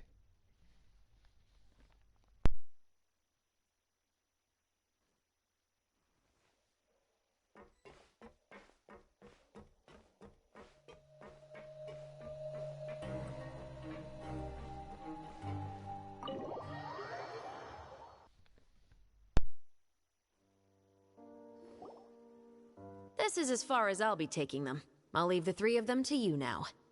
Got another errand to run? Something like that. I'm expected at a party. Now that's something you don't hear every day. Found a new pastime? No, it's just a special occasion. Chevreuse! Risley! Festivals really do bring people together. It's been a while since I last had so many visitors at the Fortress of Meripede. Call it the festival spirit, I guess. Yeah, you could say that. Even our head nurse has gotten herself all worked up preparing super deluxe nutritious shakes. Just one gulp and you'll have met all your nutrition needs. Oh no! Were you talking about work just now? We've already finished discussing everything. So, what do you think about my heads up, Mr. Risley? I believe I haven't yet made any promises or guarantees. But you also didn't shoot me down. Here, how about this? You could give everyone a copy of the newspaper. Perhaps on the day when the cover story happens to, oh, I don't know, expose a certain someone's misdeeds from 20 years ago? I suppose then a certain someone may soon find himself the most unlucky person in the Fortress of Meripede? While another two people will soon be hailed as heroes. Speaking of heroes, did you two need something from me? Oh, actually, we're here for... You're here to invite me to the party, right? Don't worry, I didn't forget. Ooh, then let's head back right away!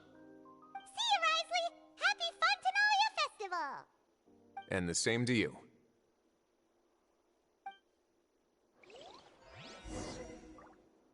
Toujours les reparler à chaque fois. Toujours. Please, go and enjoy the festival. Ah, bon, bah pas toujours du coup. Ok, bah, merci en tout cas.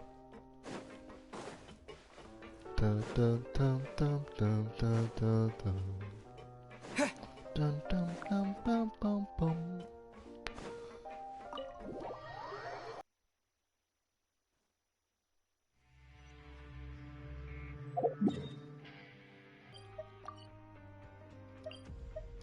Ok. Oh. And the winner of the Farina Award for the first Fontanalia Film Festival is... The Two Musketeers!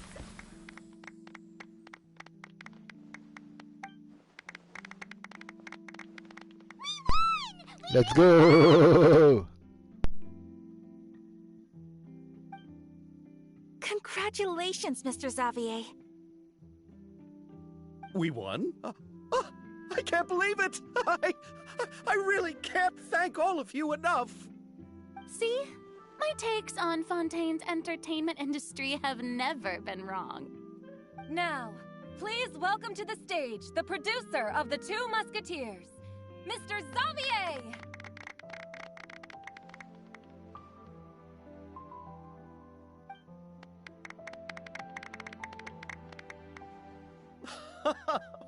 Thank you! Thank you all so much for your recognition and support.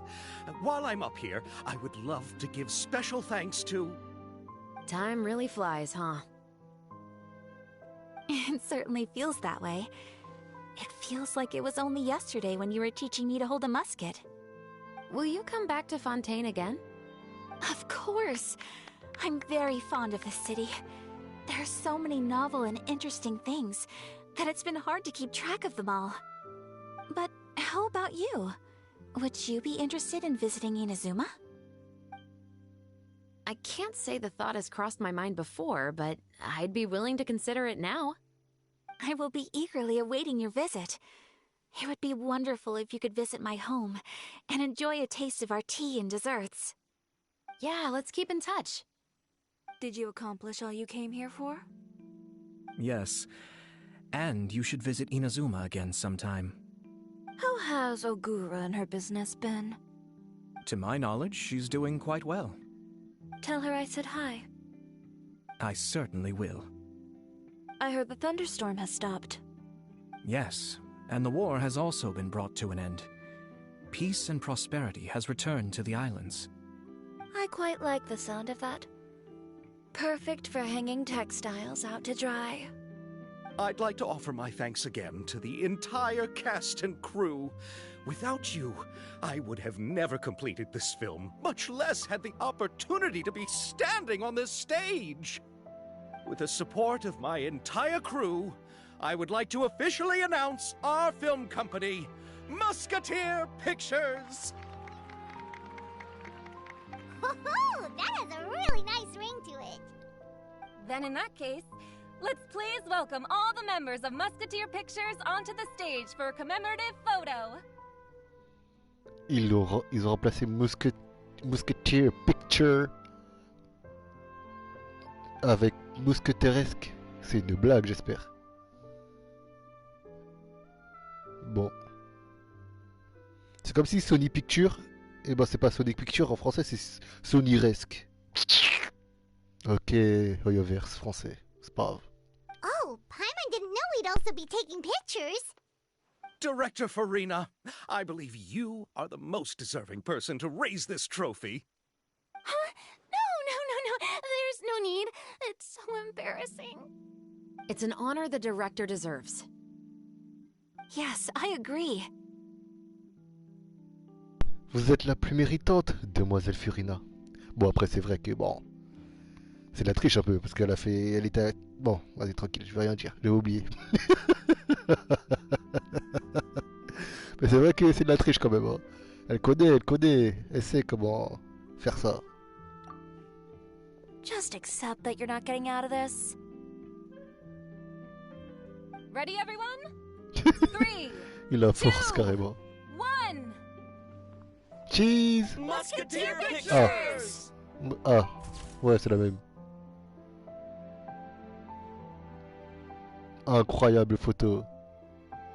Hop là, ça sera ma miniature.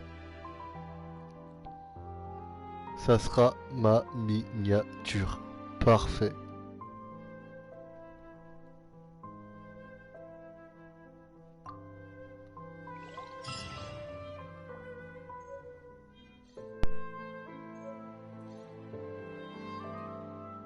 Jure, on a un souvenir. Mais non, on a un souvenir de la série TR. Oh. Attends, mais dis pas que c'est pour ça que t'étais parti dans la série TR. Pour mettre la photo. Oh là là là là là là. Vas-y, dis, parle, merde. Purée. Miss Yoimiya, we haven't had the chance to talk, but please accept my thanks for everything you've done over the past few days. Oh, but I feel like I didn't do anything out of the ordinary. I'm very grateful for your assistance during that special performance in the warehouse. It was always going to be somewhat risky, to engage and draw away Morris all on your own. You're only a civilian and have never been trained to act in such a dangerous situation. Don't say it like that.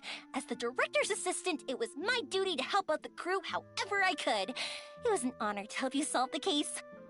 I have to admit, though, my heart was thumping super hard the entire time it was laying on the ground.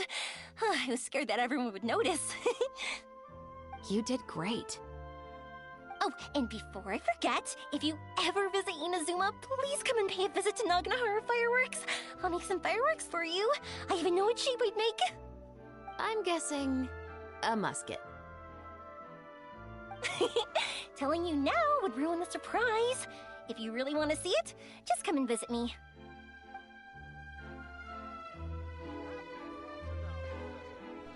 Oh là là, l'image elle est trop stylée. Eh, j'espère qu'on a cette image hein, de la série TR. Je la veux trop.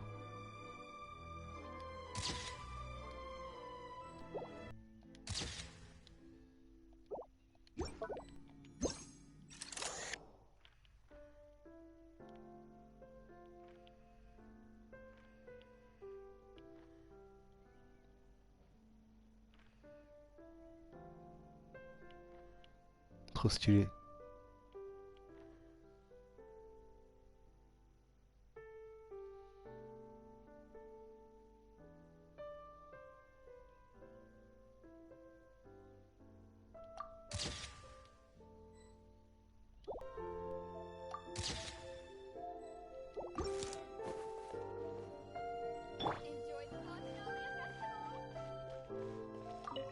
Lady Farina, please allow me to take just one more photo of you. I would also love to get your autograph, just as a memento of our time together on the crew. Hey, I've had enough of the camera flashes from when we were all up on stage. But, Lady Farina, you are the best director I've ever met! The most photogenic maiden in all of Fontaine! This kind of lively and celebratory setting is exactly where you shine. I believe all photographers would agree. Come, the brightest star of our land! Show us your light! The camera is waiting to sing praises of your beauty!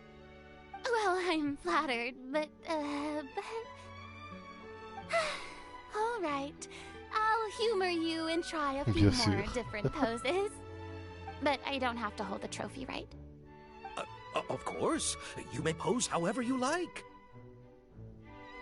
Thank you so much. Thank you so much. By the heavens, my luck has been beyond belief.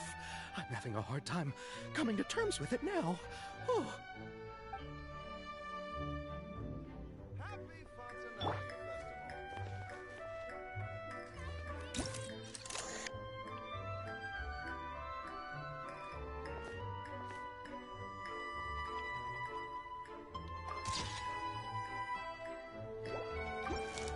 J'ai cru qu'il y avait de la vie à moi dans l'event, mais pas du tout. Bah c'était incroyable hein. Event très très bien, histoire très très bien. C'est ça le problème avec ces events. Le problème avec ces events, c'est que en fait, ils sont limités. Donc comme tu as pu le voir, tu as raté beaucoup d'histoires d'events. Parce qu'ils sont limités. Et du coup pour les voir, tu seras obligé d'aller sur YouTube par exemple. Comme l'histoire avec Dalbedo. Comme l'histoire avec Yula ou... Avec... comment ça s'appelle, l'histoire de Lisa aussi avec sa tenue, son skin. L'histoire de Diluc et son skin. L'histoire d'Event avec Klee. L'histoire de Jiluk et Kaya aussi, ouais. C'est ça qui est dommage dans ce jeu. C'est que non seulement les events sont limités, mais aussi les quêtes d'events sont limitées. Il devrait changer ça. Mais oh. Ok.